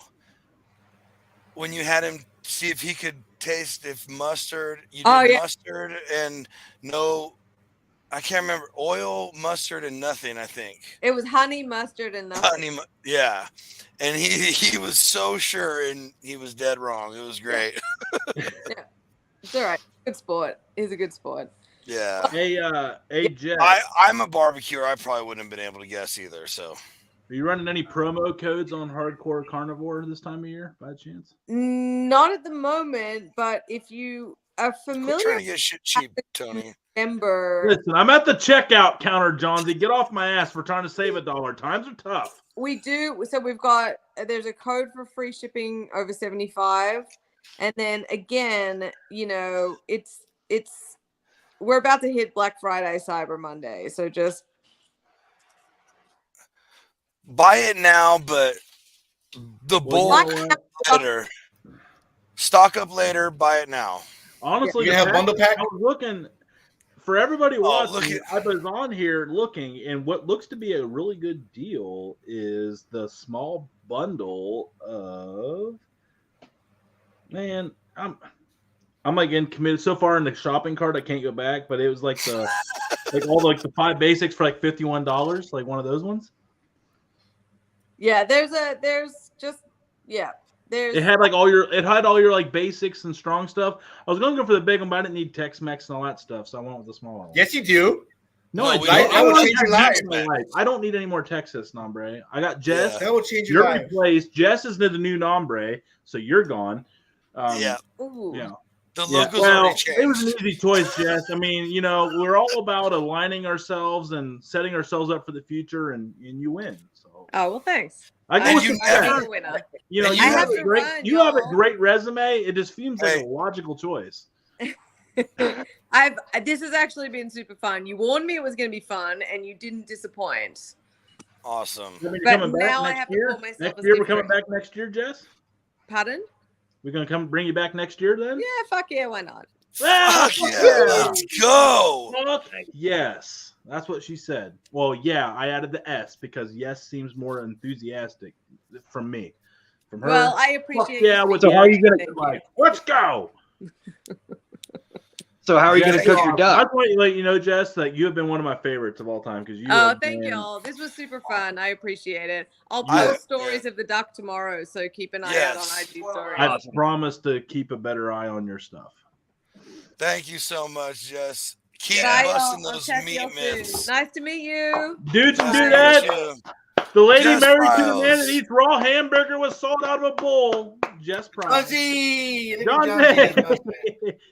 She was ready. Hey. She was ready to GTFO. I love it. She was awesome, dude. Hey, Johnsy. let's I'm sorry. go, guys. Hey, Johnsy. Good job, Johnsy. Good job, brother. Good job, Johnsy. That That was was a good one. Impressive. Yeah, you're pretty cool after all, bro. I mean, Hey, you Nombre, you know what I what? love No, about no, our- no. Stop, Tony. Nombre, thank you, buddy. Thank you.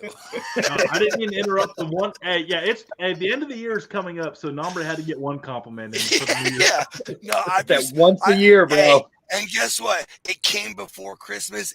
And hey, Willow, Dave, I'm sorry, man. I wanted to ask her about tri-tip because coming from another country and being in Texas, I wanted to ask about tri-tip just because tri-tip is such Man, a big deal. I You know. what? Well, she Go just ahead, no, Nombre. she Go just ahead. posted a tri-tip video recently. So get off me. It's No, not Bro, just no like tri-tip versus Wow, pecan why is question. Johnsy being so defensive right now? I'm Does not anybody- being defensive. I'm trying to finish my You just sentence. said while don't everybody's come at me attacking like somebody was coming at you. What the fuck? It's a very aggressive night here on the Dude Network all I mean, of a why sudden, is that man. so offensive? I mean, God, Like, you know, I- it's Like, a lot of because people are like got some feelings going on this today, man. all the feels are running rampant right I now. Like serious. So I'm good. Hey, fellas, it's me. Fellas. okay, so I want to talk about our show for a second, and I love how people come on and they get comfortable, and like none of us said the word "fuck" once, Once. And she and then Jess I comes didn't? on and she goes "fuck it," and I'm like, Yes. "That's our show." Like, I mean, that is the ultimate sign of comfortability with our show when someone stops dropping the fucking fuck bomb. Yeah. Okay, but- All of a sudden they become one of the Yeah, I didn't dudes. mean to drop the fucking Yeah. fuck bomb, but that happened because I got ramped up right there. But that happened. yeah, it's cool. No. Yeah, It's totally. like Rocco from the Boondock Saints all of a sudden. Oh. Rocco. R.I.P. Nombre, do you know Rocco, Boondock man. Saints? R.I.P. What's that? Rocco. Nombre, do you know the movie Boondock Saints I'll be down right- South Texas? Well, they're Don Rocco. Dude, Maybe, all right. maybe I'm drunk. No, Nombre's life's about to change. That's a No. fact. You need to watch that the second we get off the air, dude. Yeah, I'm I'm telling going you, to it's an sleep. hour and a half show. It's a mob. It's an Johnsy was taking a piss and Yeah, it's about these two Irish guys where we who just let start. cheers. Sorry, Irish. I heard that. No, it's about these two Irish guys who start capping fucking mobsters and stuff in Boston, dude. It's They a were- great movie. You gotta Yeah, watch they it. were blessed to kill for the greater good, and the Yeah. cops weren't even that mad because they were like infiltrating top mafioso meetings and just offing everybody in the most unorthodox, uncasual, funny ways. But it was this is fucking rope. Don Rocco. Rev gets that reference. Yeah. Name that. What was the fucking name of the cat, you crazy bitch? Yeah. I know. I know we were in the after party, but I just needed to pick her brain. I think I need the people needed to, hear it, man. Well, it Jesus. wasn't really the after party whenever she got on. Like, the after party is like a figment of our imagination. It starts when we started. It's like now. Like, because, I mean, I went back and looked. And I even made the joke. I'm like, we'll be on there getting the studio set up at 7:30 Texas time. I even made the Texas time reference. So I was like, I hope I didn't say that because I was like, I was freaking. It's no big deal because we go like 3 hours, you know. So I was like really scared. Like, oh my god, did I lie to Jess? Did I just fall? Well, see, if you would have said Texas time, you wouldn't have messed her up, bro.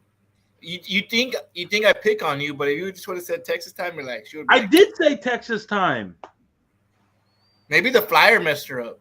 Yeah, I think it was me. I probably fucked it up because I just fuck shit up. That's what I do. But hey, seriously though, okay, top 5. Where would we put that? Where would we put that one? I'm going to go 1 or 2. That was epic. Yeah, 1 or 2. I mean, she was like, she was burying people. Like poor Jared, man, he got buried, and then yeah, hey, don't copy people. What do you want me to tell you? But it's a seasoning world. It's gonna happen. Brain, like everything about her, like she was so nonchalant that she was a massive success in the barbecue world, and like someone that's as humble as that will always have my respect. And the fact that she was like that cool and relatable, awesome. That was man, when Rev and her were talking, I was like a tennis game. Yeah, right. Straight up. That's why I grabbed the money and I put it back in my burger. I'm like, yep, this is gonna be a minute. I was like, by the way, the Cleveland whiskey and this honey, pretty solid. So when are we going to get our own Dude brand whiskey? What's that? When are we going to get our own Dude brand whiskey? I don't know. Hey, speaking of brands, how about I think if we get like 1 million followers, I think we'd have to have like, Cleveland whiskey's like in like 16 states, but I think we would need someone that's in 50. It'd be cool. It'd be cool if it was 17. Yeah. I mean, did you not hear him? Like, Nombre's like coming at Cleveland whiskey like it's their fault. They literally said Texas doesn't drink enough bourbon. What do you mean? That's what their words, not mine. It's not about them. Okay. It's about the distributors. It's not how that works. What do you want them to do? Like, sit them down there and let their shit collect dust, and they can sit there. Can we have like Cleveland tequila? Make it in Mexico. No. No. How is that? No. I'm not anti-tequila guys. I'm not coming at Nombre. Smoked tequila, like a barrel tequila is money. So if you don't know, to be called. Give me a second. I'm sorry, buddy. I'm sorry. Mr. Handlebars. Mr. Handlebars. Don't be sorry, Johnsy. Tell him to fuck himself. To call that liquid tequila, it needs to come from Mexico. That's straight up law.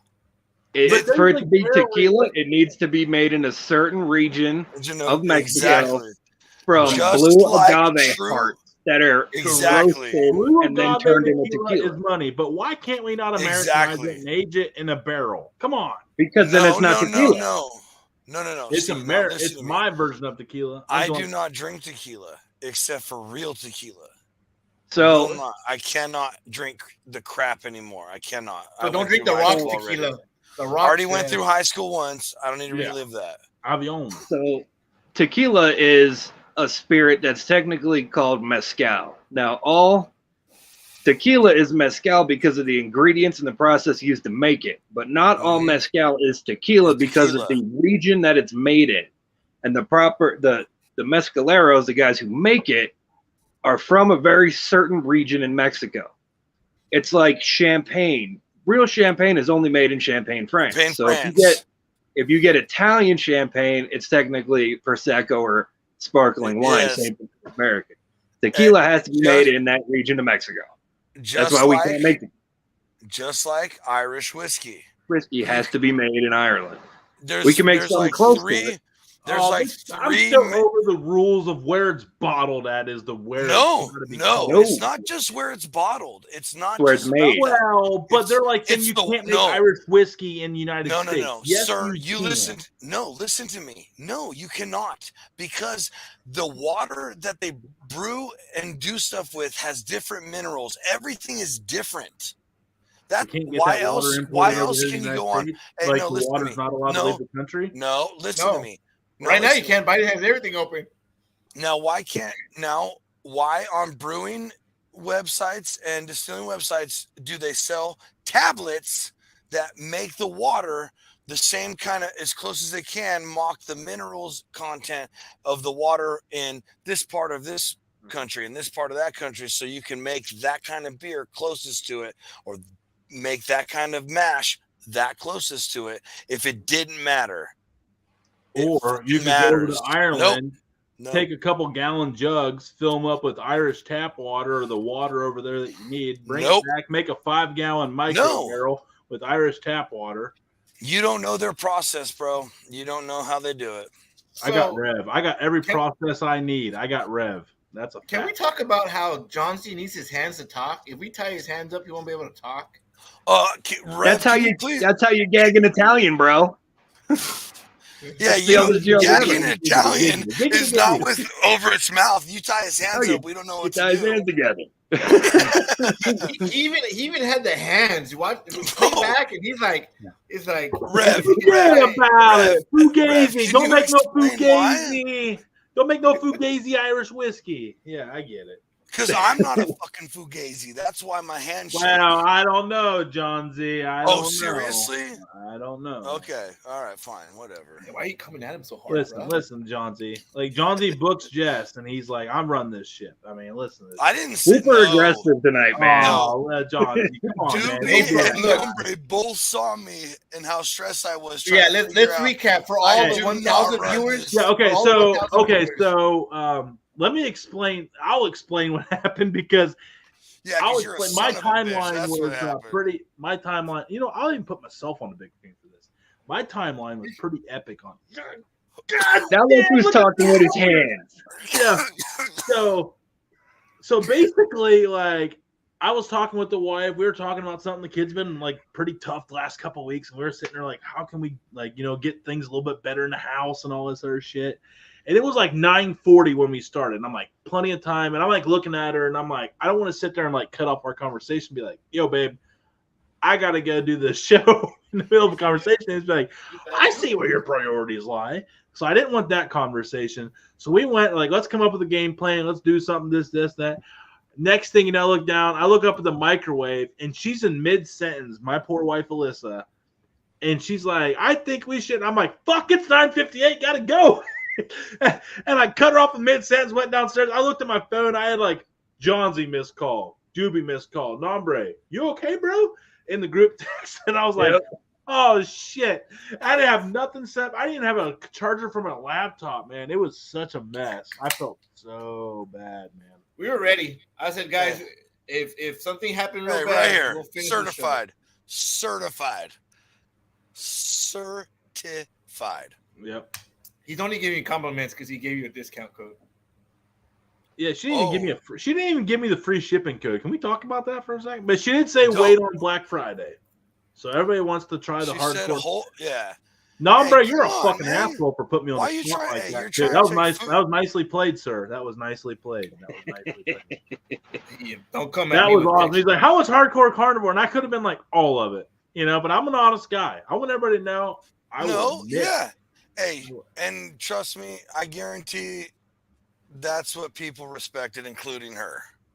Yeah, I'm like, I don't know. I got commitments. It's true, man. I got so many seasons. I mean, hey, January 1st, that all ends. January 1st, this is a whole new ball game, but I have black and red. I have black and red, but I haven't expanded to any other stuff because I just, people just say, "Hey, Nombre, use our stuff." Make some videos. And and that's a tough. I need to get another bottle of black. I'm out. I mean, it's like you try to be supportive, but when you work with companies like Willow, who's got awesome stuff, Redbeard Seasoning, who's got awesome stuff. I mean, dude, it's tough. It's hard, man. There's so many. Like Willow, blessed, dude. Like, for example, and everybody's got their, and I don't work with, and that's my thing. If I work with a company, I love it. And then another company comes in and they have similar flavor profiles, you don't get it. Like, I'm not going to come with you because like I'm loyal to that flavor profile already. Like if I like it, like, yeah, I might try it. But like at the end of the day, like if it ain't broke, don't fix it. And I we 100. I know exactly what you mean. I'm telling you because as soon as I tasted the SPG, and this isn't just bias. This is long before any kind of anything happened. That high elevation SPG changed my whole. That is like one of my. And the feisty line, man. I'm telling you. After Johnsy's done, go ahead, Nombre. Sorry, go ahead, Johnsy. No. I'm just that was it right there. So good. It's funny. It's funny you talking about which one grew to the top for you, right? Yeah. So hear me out. Feisty lime. I don't know. Amen, dude. I don't know if it's because I'm Hispanic or Texan or what. So good, dude. Dude, today I made shrimp tacos with a wife and I put down some half jalapeno, a quarter onion. I don't even know if that's a quarter. Just, you know what I mean. I chopped it up, got those softened. I threw in some bacon, and then I threw in the shrimp chopped up, and I put some festy lime on it. Man, I put that in some corn tortillas, some avocado slices, and some mango pico. Oh, dude, that feisty lime, it's climbing. It's climbing. I like it. So probably number one. Yeah, probably number one. Yeah, I mean, hey, the feisty lime. I did the feisty lime wings last week when I did that like fresh lemon squeeze over top of them. Yeah, money, right? Money. Boy, I know. I got a lemon tree out back. It's money. I mean, I'm about to teach you how to make the next limoncello. wings I'm doing. I want it known for the record right now. I've never seen these wings done before, so this is going to be something new. And it got me motivated with the citrus. I think I'm going to do a lemon cream sauce tossed chicken wing. Ooh. Think about So it. you're going to do like a lemon Alabama barbecue sauce style? I'm talking like your best Alfredo, like lemon Alfredo, like Italian, like lemon pepper, like feisty lemon. No, and like, no. but I want to do like the lemon cream. Okay, wait. Cream. Okay, Rev, I take it back. I know you're going to get mad at me. Alfredo's No. not Italian. Sorry. Calm down, Mufasa. It's not. Calm the But fuck you down. can't do He had that that thick of crazy look in cream. his eye. I don't need it. So You don't want I'm to do saying that like thick of cream either. Yeah, like a lemon cream sauce tossed in the wings with like some coarse like pepper and stuff like a lemon pepper. Listen. If you're gonna do that, do like a carbonara sauce because you don't want. Thank you. You want it like thinner, heavy not cream, and you don't want the butter because it's gonna congeal and it's gonna have a weird texture. Especially when you add the lemon juice, like fresh squeezed lemon juice to it, it's gonna curdle the fucking cream, dude. Yeah, before you're gonna make like a fucking mind eraser. So how do they do? I mean, there's a recipe. Way before you get to cook anything, it'll curdle just from the lemon juice. Dude, I'm telling you, do a carbonara sauce, which is just like egg yolks and butter. Yep. And it's already got acidity. Do a butter. Try to do like a butter sauce, but a carbonara would be even better because it'll give you the same creamy richness that you're looking for, but you're not gonna have the fat content in the cream to worry about curdling. You can't do the cream, man. So, do you know what ceviche is? Have you ever seen true ceviche? Yeah. Do you know what ceviche is? Yeah, I've had. I can't remember though, Johnsy. Honestly, I'm it's shrimp. It's shrimp or fish. Oh, crab. Ceviche. Okay, ceviche. And Where it's cooked with acid. It's cooked with acid. It's only you let it sit because it all cooks with the citric acid from the limes or the lemons. Yeah, Reed the fishmonger we've had on here is big on it. If you do that, if you put that acidity level in cream, you will curdle it long before you get to make anything you want. Well, I thought about just tossing it in it. That's what I was. That's the thing. You'll coat it, and then you'll have the lemon juice. And it's gonna curdle on your fucking wings, dude. Exactly. It doesn't matter when we gotta talk about this because I'm on to something here, boys. It doesn't. Carbonara. Rev gave you the answer. Yeah, it's either that or you just do. If you do butter. So continuing the conversation, think of this, boys. This whole concept has not been done. We have all these like chicken pasta sauce recipes, right? Get rid of the pasta, make the sauce, toss it in the wings. Why has nobody done this? You'll see. Yeah. I'm serious. No, I'm dead serious. Am I crazy? You'll see. Am I crazy? You'll see. I mean, I'm dead serious though. Has anybody done like a Alfredo wing? Do you want to know why? I mean, I guess, yeah. Actually, not I guess. Yeah. Okay. I mean, because So- this is how my brain works. Like, what I can know, do but differently? And I'm sitting there yeah. thinking like, pasta sauces as wing sauce.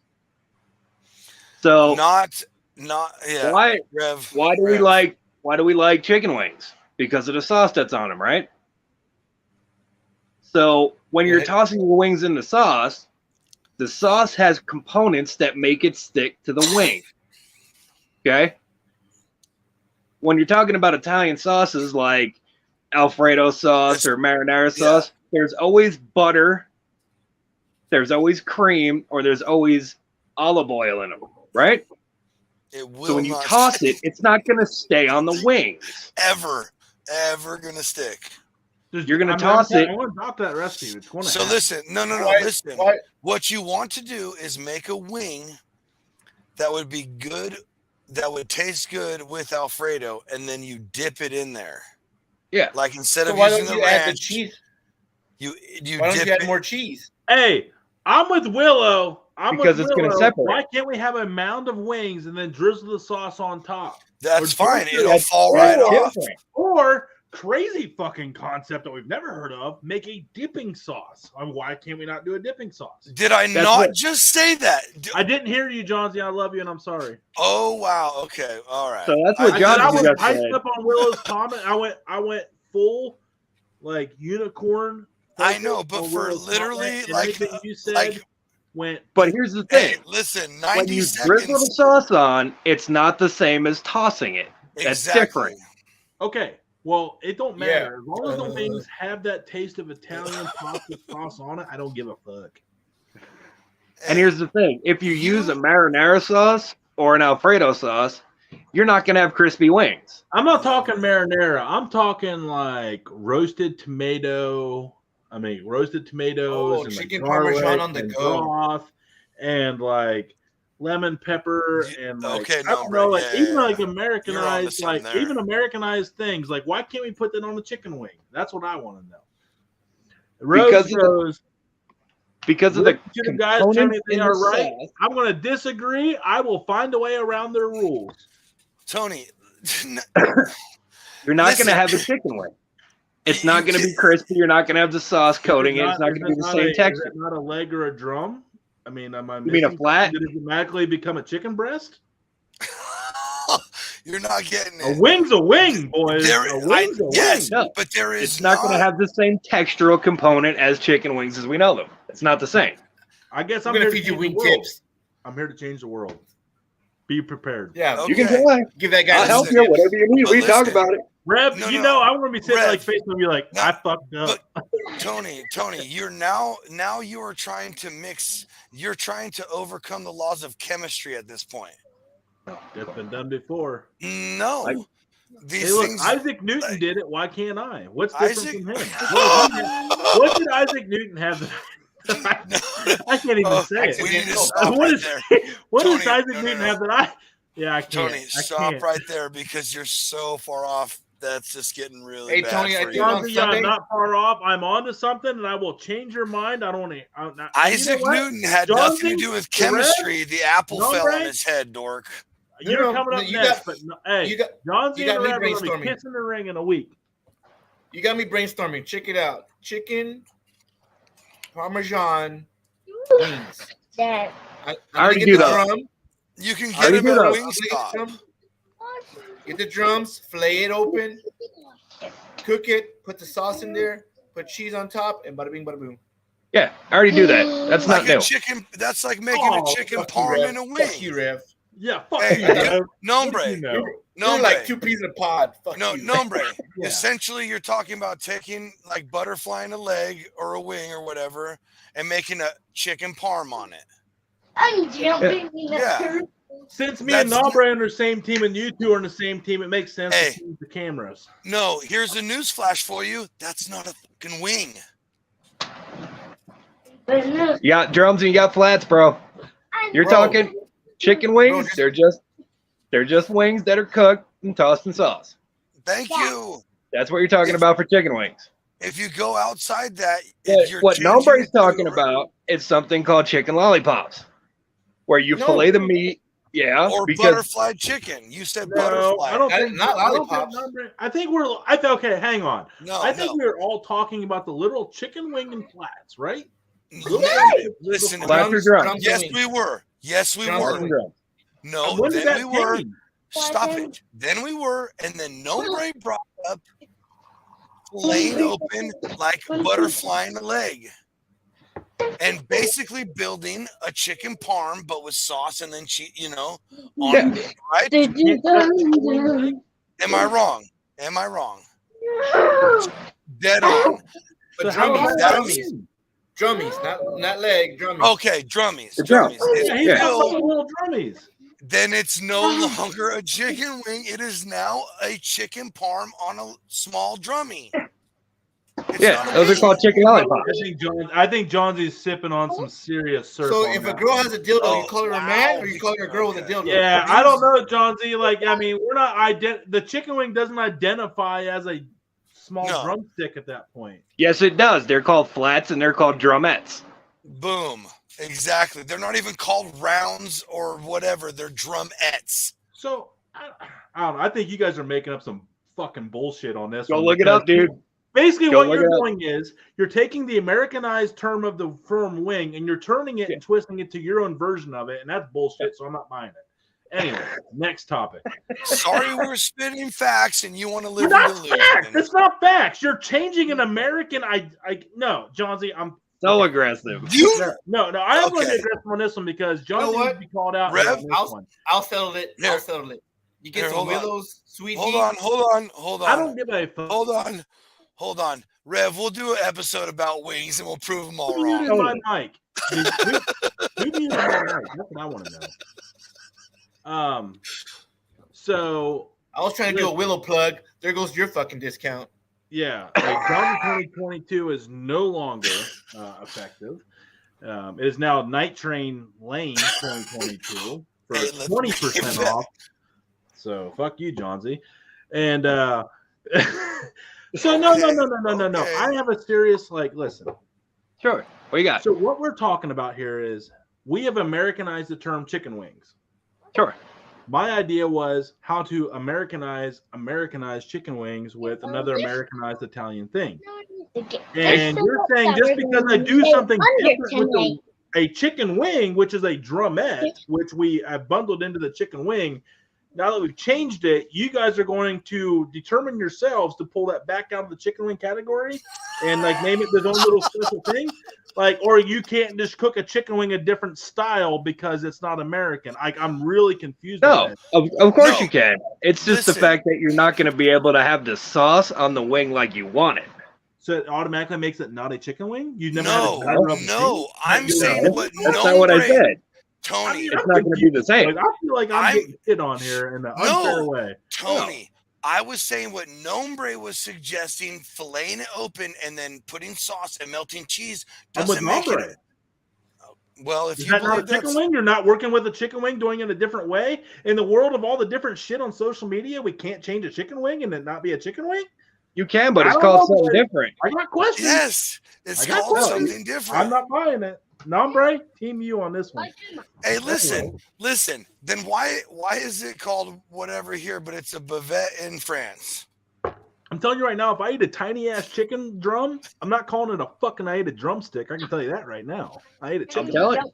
When you order them through any food service company, they're called paddles and drumettes. You either get so when you order 3 drumsticks at a restaurant, you're going to get 3 butterfly drumettes because you wanted a butterfly with cream cheese in it. No, what? I mean, that's what you guys are saying. It's no longer. No. I mean, if you take a drumette and split it open, it's no longer a chicken wing. Is that what that's because it's called something different. Yes, but that's all we're saying. But technically, we don't have a chicken wing. We have flat. Technically, yeah, you don't eat the wings because there's no meat on the wings. So technically, the wings are just bones. I feel like we just wasted so much time. We really did. So when you're talking about butterflying the drumettes in the restaurant industry, you make hors d'oeuvres out of those called chicken lollipops, where you strip the meat off, butterfly, Now, and pack where I it through come from, something else. chicken lollipops are from chicken drumsticks. See, it depends on what size. So for like appetizers, up here, anything I've ever seen, like a chicken lollipop, and we've seen on social media, chicken lollipop is a full drumstick. yeah. But when you're doing hors d'oeuvres, when you're doing single bites, you use the drumettes because they're smaller. I've never in my I've been to a lot of parties in my life. I have never seen that ever. Oh yeah, I've totally done them. Ever. And if somebody gave that to me, I'd be like, "Oh, cool, chicken wings." You're like, yeah, I need 40 of these fucking things. When you saw that, would somebody be like, "I made you chicken lollipops"? I was like, "Oh, cool, drumsticks." Like, I mean, did you say drumsticks, or would you say, "Oh, cool, chicken wings"? Chicken wings. Yeah, Okay, exactly. so what are we talking about? I don't get it. I'm so lost. Holy shit! I think Tony's brain needs a hug. No, put up the comment from Willow. Put the last comment up from Willow. Yeah, right here. There are The three tip. parts. The tip. Good Rev wing. can have it. He can have the tip. Yeah. Wow. No, that's Johnsy. Johnsy's in California. They're all about just the tip.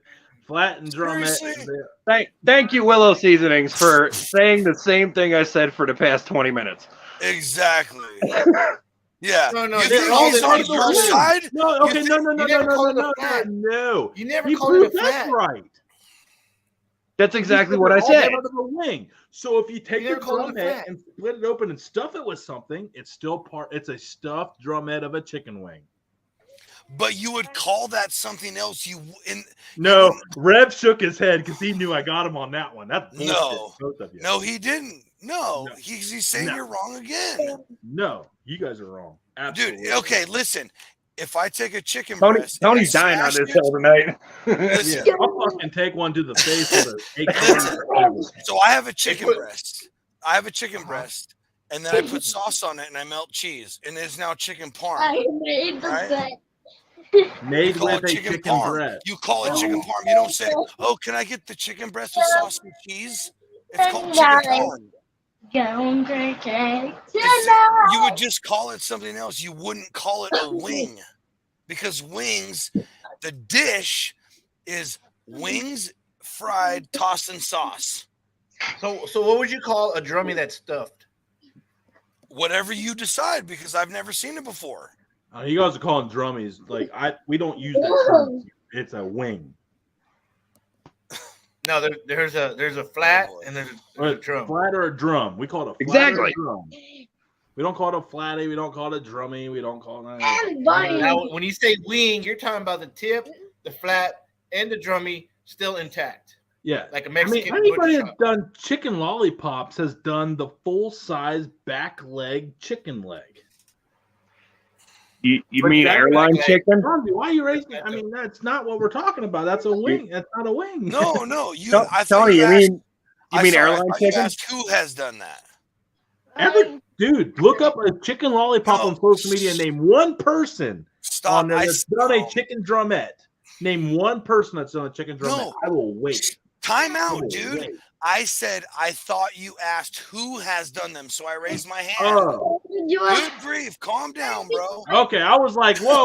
I was like, dude, I know I'm good on that one. My bad. I was like, I'll fucking kill somebody on this I one. know. Yeah.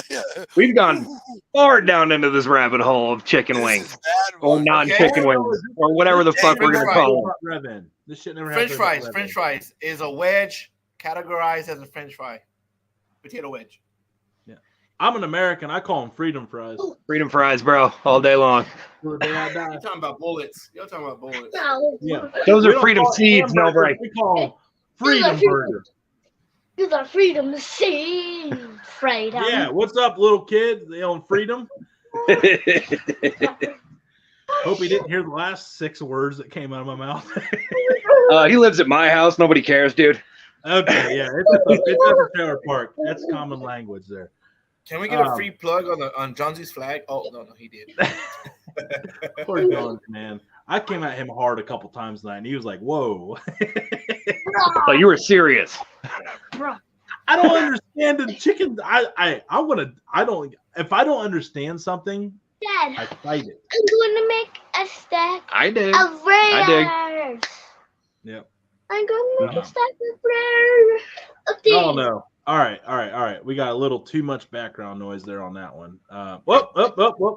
Didn't mean to do that. Didn't mean to do that. That's So all right. All hostility over chicken wings aside, I'm right and they're all wrong except for Nombre because he's team me. So boys, before we wrap this up here tonight, and Tubi, no Colonel Sanders, you're wrong. Mama's right. Thank you. You guys doing anything? So what are we doing cool this weekend? I mean, anything cool on the cooks? I don't think I got to do some. I'm actually going to ask for your guys' advice at the on mine, so I'll let y'all go first. So one of my friends just got a deer and gave me 10 pounds of venison, so I'm gonna be doing all kinds of cool stuff with that. I can't wait to see what you do with that. Rev, you know I'm a venison guy. You know I'm a big venison guy. And if you want a good season for some venison, I'm glad you brought that up. Because if I was to buy a seasoning strictly for venison, I'll go with the wild game run from Redbeard seasoning. Woo, let's go, Hell yeah. Yeah, buddy. And then if I wanted to save a little bit of money, I'd use The Dude Network, TDN all capitalized, for 10% off, which is basically free shipping. What? Crazy. What? I can't hear you. All All right. I got it. So Rev's doing venison, solid. Johnsy. Yes. I'm probably gonna bust out. I got some carne asada, thin sliced beef for marinated in Willow's Feisty Lime. Shout out Willow's. Nice. Johnsy 2022 for a little discount. So what kind of meat? I What kind of meat is it? I think they cut the tri-tip. That's what I think they use Okay. at the store I get it from. So isn't carne asada the action of what you're doing to the meat? Yeah, exactly. But that's what they call it. That's what it's all called out here. Carne asada blend on Twitter, and they're like, "Well, that's not carne asada." I'm like, "It's a fucking blend." I'm like, "What do you want me to do?" It's like, anyway, go ahead, Johnsy. No, it's just that's what they call thin sliced beef out here for tacos. Is this? That's what you if you want it. It's just a big slab of meat, and it's different. Sometimes it looks like chuck roast thin sliced. Sometimes it looks like tri-tip thin sliced. I'm not sure which one. I think the one I got this time is thin sliced tri-tip, but I pulled a Tony. I've been pulling a Tony the last 2 weeks, and pulling a Tony, not pulling Tony. You could, Johnsy, if you wanted to. I just want you to know that. Hey. We'll talk about it next year at the meetup. You know what I mean? Reach around. We'll talk tonight like we always do. What the fuck's that mean? A little reach around. Well, I mean, later. All right. Oh, my bad. So, no, later next year. I got it. Yeah. So that's the Dude Network. I've been hitting the local grocery store's been having fat deals, 5 for $5, and they've been trays of chicken, all kinds of stuff. No fat shaming. No fat shaming. And I've just been stocking my freezer, and they had all these thin sliced tri-tip carne asadas. I know, Nombre. I know. That's all good. Cooking beef.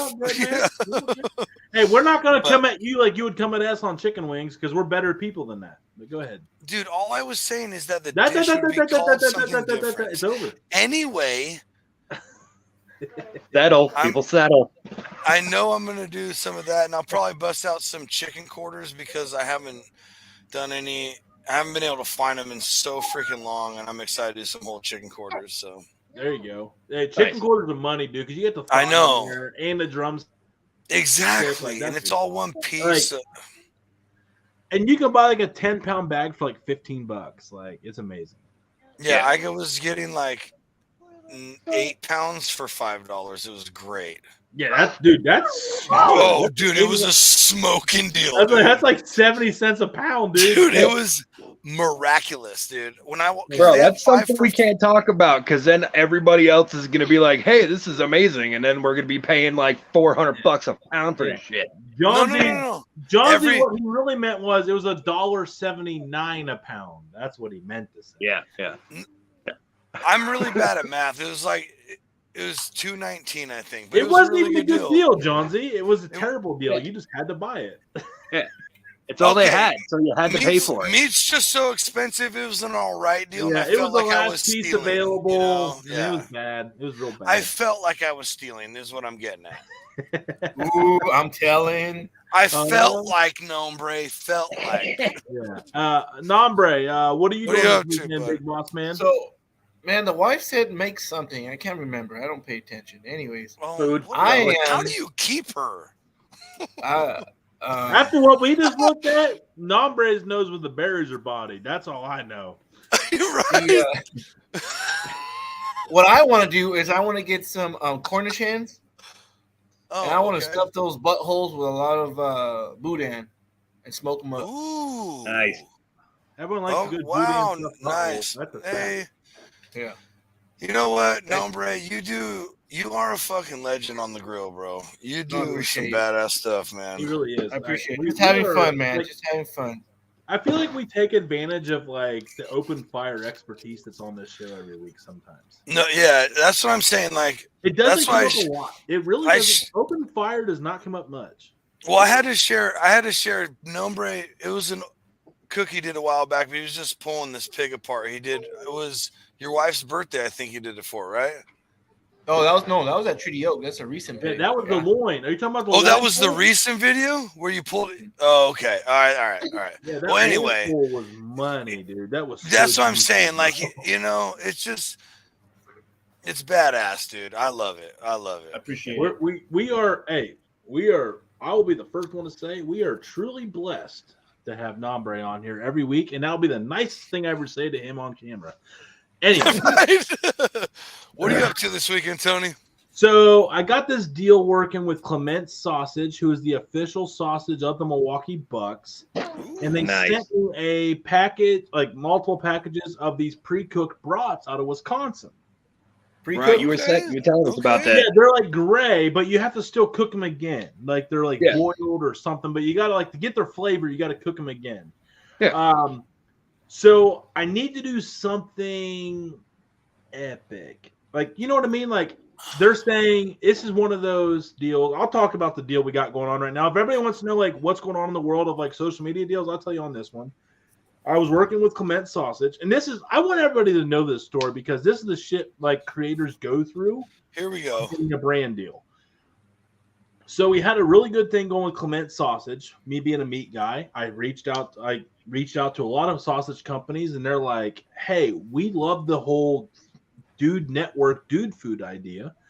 And I looked, and it's Clement Sausage, the official provider of the Milwaukee Bucks. If you go to Milwaukee Bucks games, you get Clement Sausage. Come on now. That's yeah. So I was like, okay, definitely want this deal. So the lady's like, hey, we're going to send you 6 manufacturers coupons. Go get some raw brats. And I'm like, great. She sent them down to me. I went on the store locator after I got these like coupons for like 6 free manufacturer packages of Clement's. And it was like, I'll do the big screen on this. And so it was like, I get this nice letter in the mail with all these postcards. It's like, hey, we're really looking forward to Dude Network. It's a big part of our Dude Food's a big part of what our 2023 marketing campaign is. And I'm like, holy shit, like, let's go. Like, I can really cool with this. So I go all the way out to Indiana to the one store that's got the raw brats. Drive I'm out on work, and it's like 3 hours, 4 hours away from home. The gas station's no longer even in the town. That's how up there. I was like, fuck.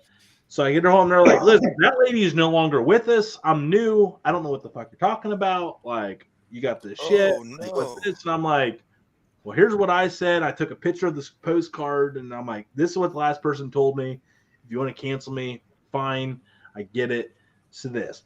So everybody keep in mind, I got these gift cards, and this is now like 4 weeks. I don't even know if I have like anything to cook at this point. So this is the shit I'm going through. So they finally like end up sending me like the lady's like she's like, I look at your page, I see why the last lady thought of you. Great. We're gonna send you these pre-cooked brats. Not the raw brats. Still not the raw brats. Like, I can clearly get like an hour from my house. So they send me all these like pre-cooked brats, and I'm like, okay, I got more brats, plus I still have the 6 coupons. Like, let's go. Hey, send it. So now this weekend, I have to take one of these packs of brats and do something epic. So the long story of the situation is that, so that's the build-up going into this cook. So obviously, I got to go all the fuck out because I got thrown on the next. So everybody listening, I had one social media manager. I got another social media manager with the same company. So you can make a deal and the deal could go away because the person that made the deal with you is no longer there and they didn't have the authority to make that original deal. And then you have to win over the next person, which normally like shit goes awry. So like that sounds like a wrestling storyline. Dude, it was like Right. So now I'm asking you guys, here's what I'm thinking on the brat, because I got to go next level. So I'm thinking about making candied bacon, making a slit in it, stuffing candied bacon inside the brat, and then wrapping it and baking it and cooking it. Or I was sitting there thinking about doing like sweet peppers, red onions, some melted cheese, and some like some really good Dijon mustard, like Branch Barbecue Fieldhouse mustard.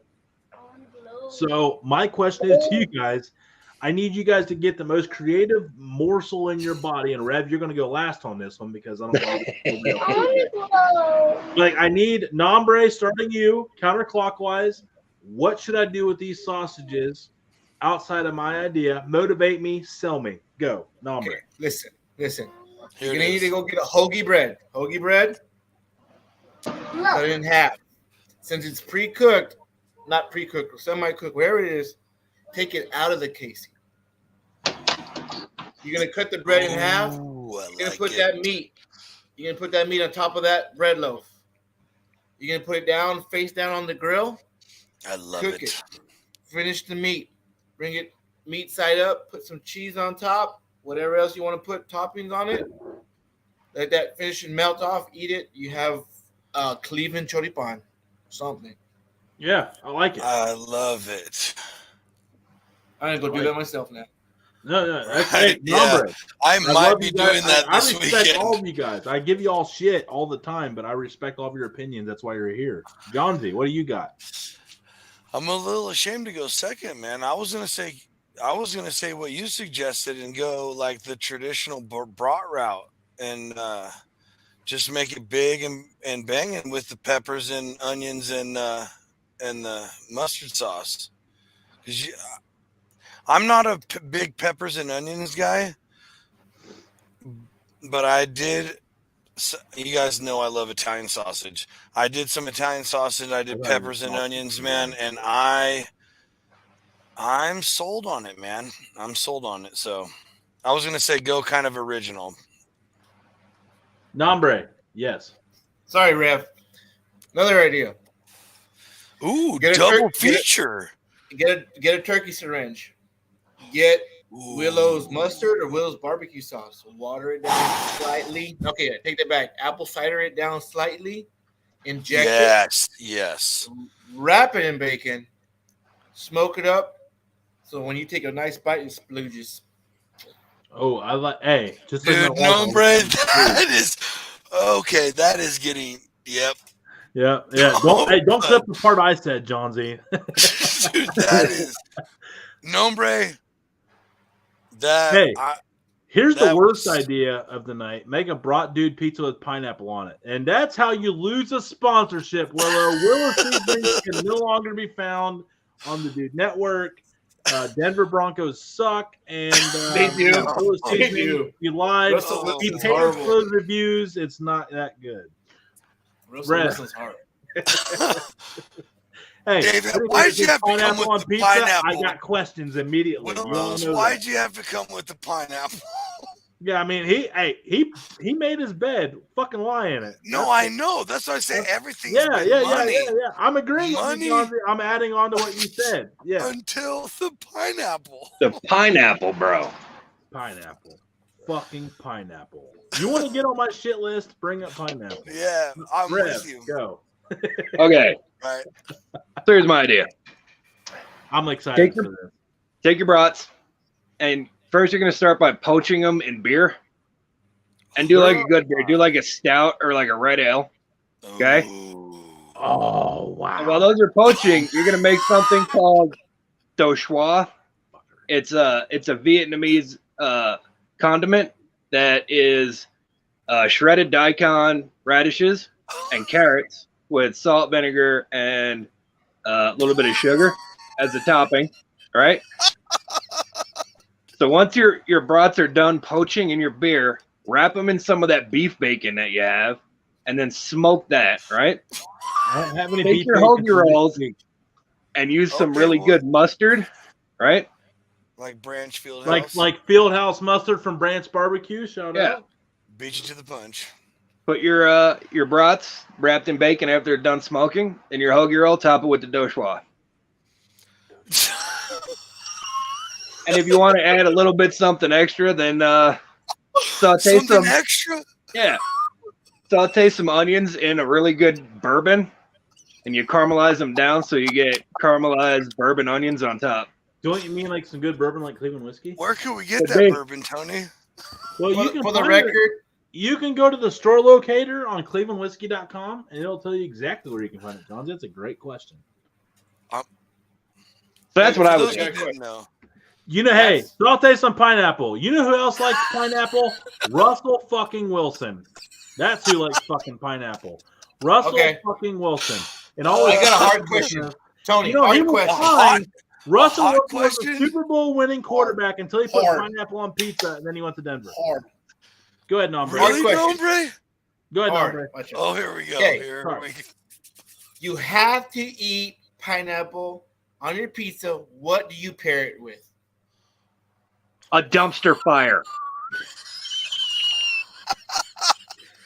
I would say burnt pubic hairs. Oh, no. Burnt Oh. latex and sadness, bro. Rev, what do you Yeah. what you have to pair it with something. No. I know my answer right now. I can give you it. Two things. Nope. If that's not clip, Yeah. I don't know what is. There's only one kind of pizza in the Revs I will world. tell Everyone knows it's the Kevin It's McAllister. It's the cheese pizza. cheese And I'll pizza. tell you, That- if I ever eat pineapple on pizza, it'll be paired with two things: shame and regret. Fucking tears. Yes. So hear me out. All right, John. Hey, yeah, Nombre, please, let everybody. Nombre, please go ahead. So at this recent event, they said, here's some pineapples. Yeah, we'll do some drunken pineapples. Like, well, no, don't make them all. Integrate them with food. I said, well, fuck, I got pork. So what I did was that we cooked up the pineapples. You know, the husk got all black. We cut the husk off. We cut up the pineapple. I threw it in that pork. And I put it in a corn tortilla with some coleslaw. It was vinegar based. Now it got me questioning: should I try pizza and the Canadian bacon pineapple? No. Dude, that was delicious. I was Can we like, vote him off the island? it was good. Where- It was.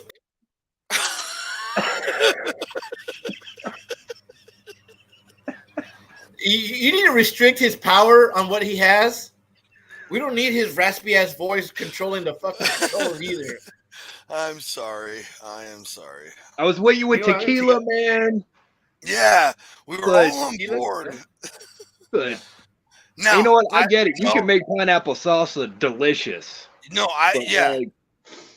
Like I will some agree habaneros, some 100 really strong peppers, some good citrus blends in there, some roasted pineapple. Sure.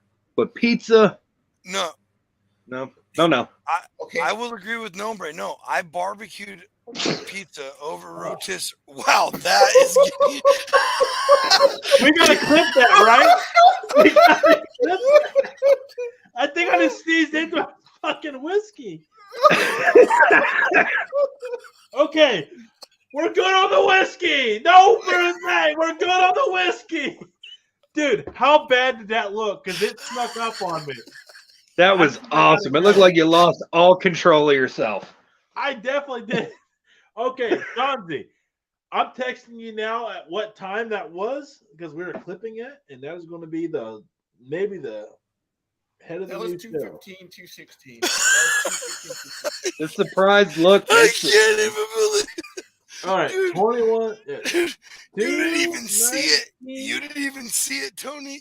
It's still hanging off my nose. I want Dude, everybody to see. Look at this. No. It is everywhere. There is snot and shit. Not everywhere. even that one. Let's talk about the one that shot out and went through your leg, bro. It didn't go in my drink, which I don't give a fuck about my leg. As long as it didn't go into Cleveland whiskey. I can't breathe. And Oh my I ain't God. gonna lie, if it was in the Cleveland whiskey, I'd probably still drink it. If we're being honest, I would have too.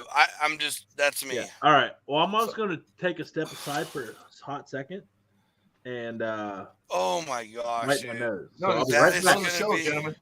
That's why that it's a is- great way. It's a great way to close Dude. the show. I thought he almost fell off his chair, bro. Oh, Like he looked legit scared. I mean, if we're gonna close the show, I'll wait. If we're gonna close the show, I'll wait. Yeah. Yeah. Yeah, I mean, we're at 2 I hours mean, and 20 minutes. we're- Actually, yeah, it's time to close the fucking show. this has show been a is- banger, man. It's been a banger. Yeah. I mean, there's been fighting, there's been loving, there's been yelling, there's been a slobber knocker. Australian- there have been Yeah, Australian. Mocos. Hey, we've seen Mocos like we ain't never seen before. Never seen him Yeah, before. look at us, man. Because like we had Australian on Australian crime on our show, and I think that's a first. And we flew to the moon with that snot told, rocket. when she thanked Jared, when she told Jared he could thank her for her activated charcoal, that was an Australian on Australian crime. She said He can thank me. anybody, Who puts But activated most- charcoal? but for sure anyone from Australia. That she was the first one. That's why I said that when I brought it up. Bring up, hey, Brent, watch her body language when she. Oh, dude. She's serious right there, bro. Yeah, Check it out. that one, I don't know. Hey, Johnsy, we probably don't need. We're not going to clip that one. No, I know. Hey, as much as I want to stir up the gods and get it. No, I know. I wouldn't. Hey, there are some 99% of the shows would clip that moment and push it. But we're not. No, that I show. wouldn't do that to either one of them. That's not No, our no, job. we're just not that show. We're That's- people loving people, man. Hey, it's not our job. She like Burley. she has that. Clip it and tag Burley? us. Burley. Yeah, Burley. Burley. Hey, Burley. What's up? Hey, can we acknowledge that we have the best outlet for our content that we can't use and put it just like, hey, Burley, send us. Hey, He's shout like out our to assassin. He's like our assassin. Here's the Right? assassin. Yeah, that Burley's dude's awesome. awesome. Oh man. I appreciate you all. You guys are Hey, awesome. hell You of a guys have show, a great guys. weekend. Hell of Happy a show. Halloween. Happy Yes. Spectacular. Happy Everybody Halloween, have fun with guys. their kids, getting a bunch of candy that they don't need and deserve, all that good stuff. So everybody Give have my a good one. kids Laffy Taffy. Hopefully, it's strawberry. Oh yeah, yeah. Right, hey, no, shout out to the parents who are going to win this weekend as Yeah, well. Right, shout out to Ray? the tax system Come for on, the kids. guys. Hey, No, kids it- got to get taxed. They need to learn. Shout out to that. That tax is real. Amen. Hot toddy. Let's go. All right, Hey. boys. We're out.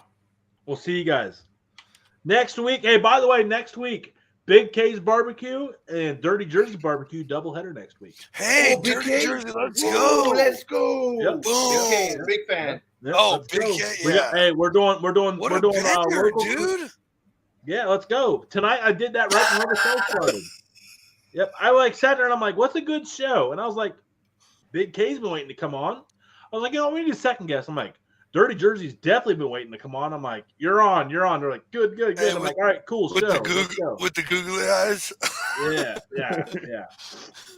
Yep. So, Hey, Googly gentlemen, eyes you and guys googly. have a great weekend. hey, you guys. Oh, wait. Yep. Fuck douche feather guy. Okay, go. Yep. Hey, Oh, hey, Willow opened the can of worms. Willow did. opened it tonight. he did. Fuck that guy. We're better off without him. I hope he's out pitching a tent by himself like he always is because he gets no pussy. All right, we'll see you guys later. Bye. I said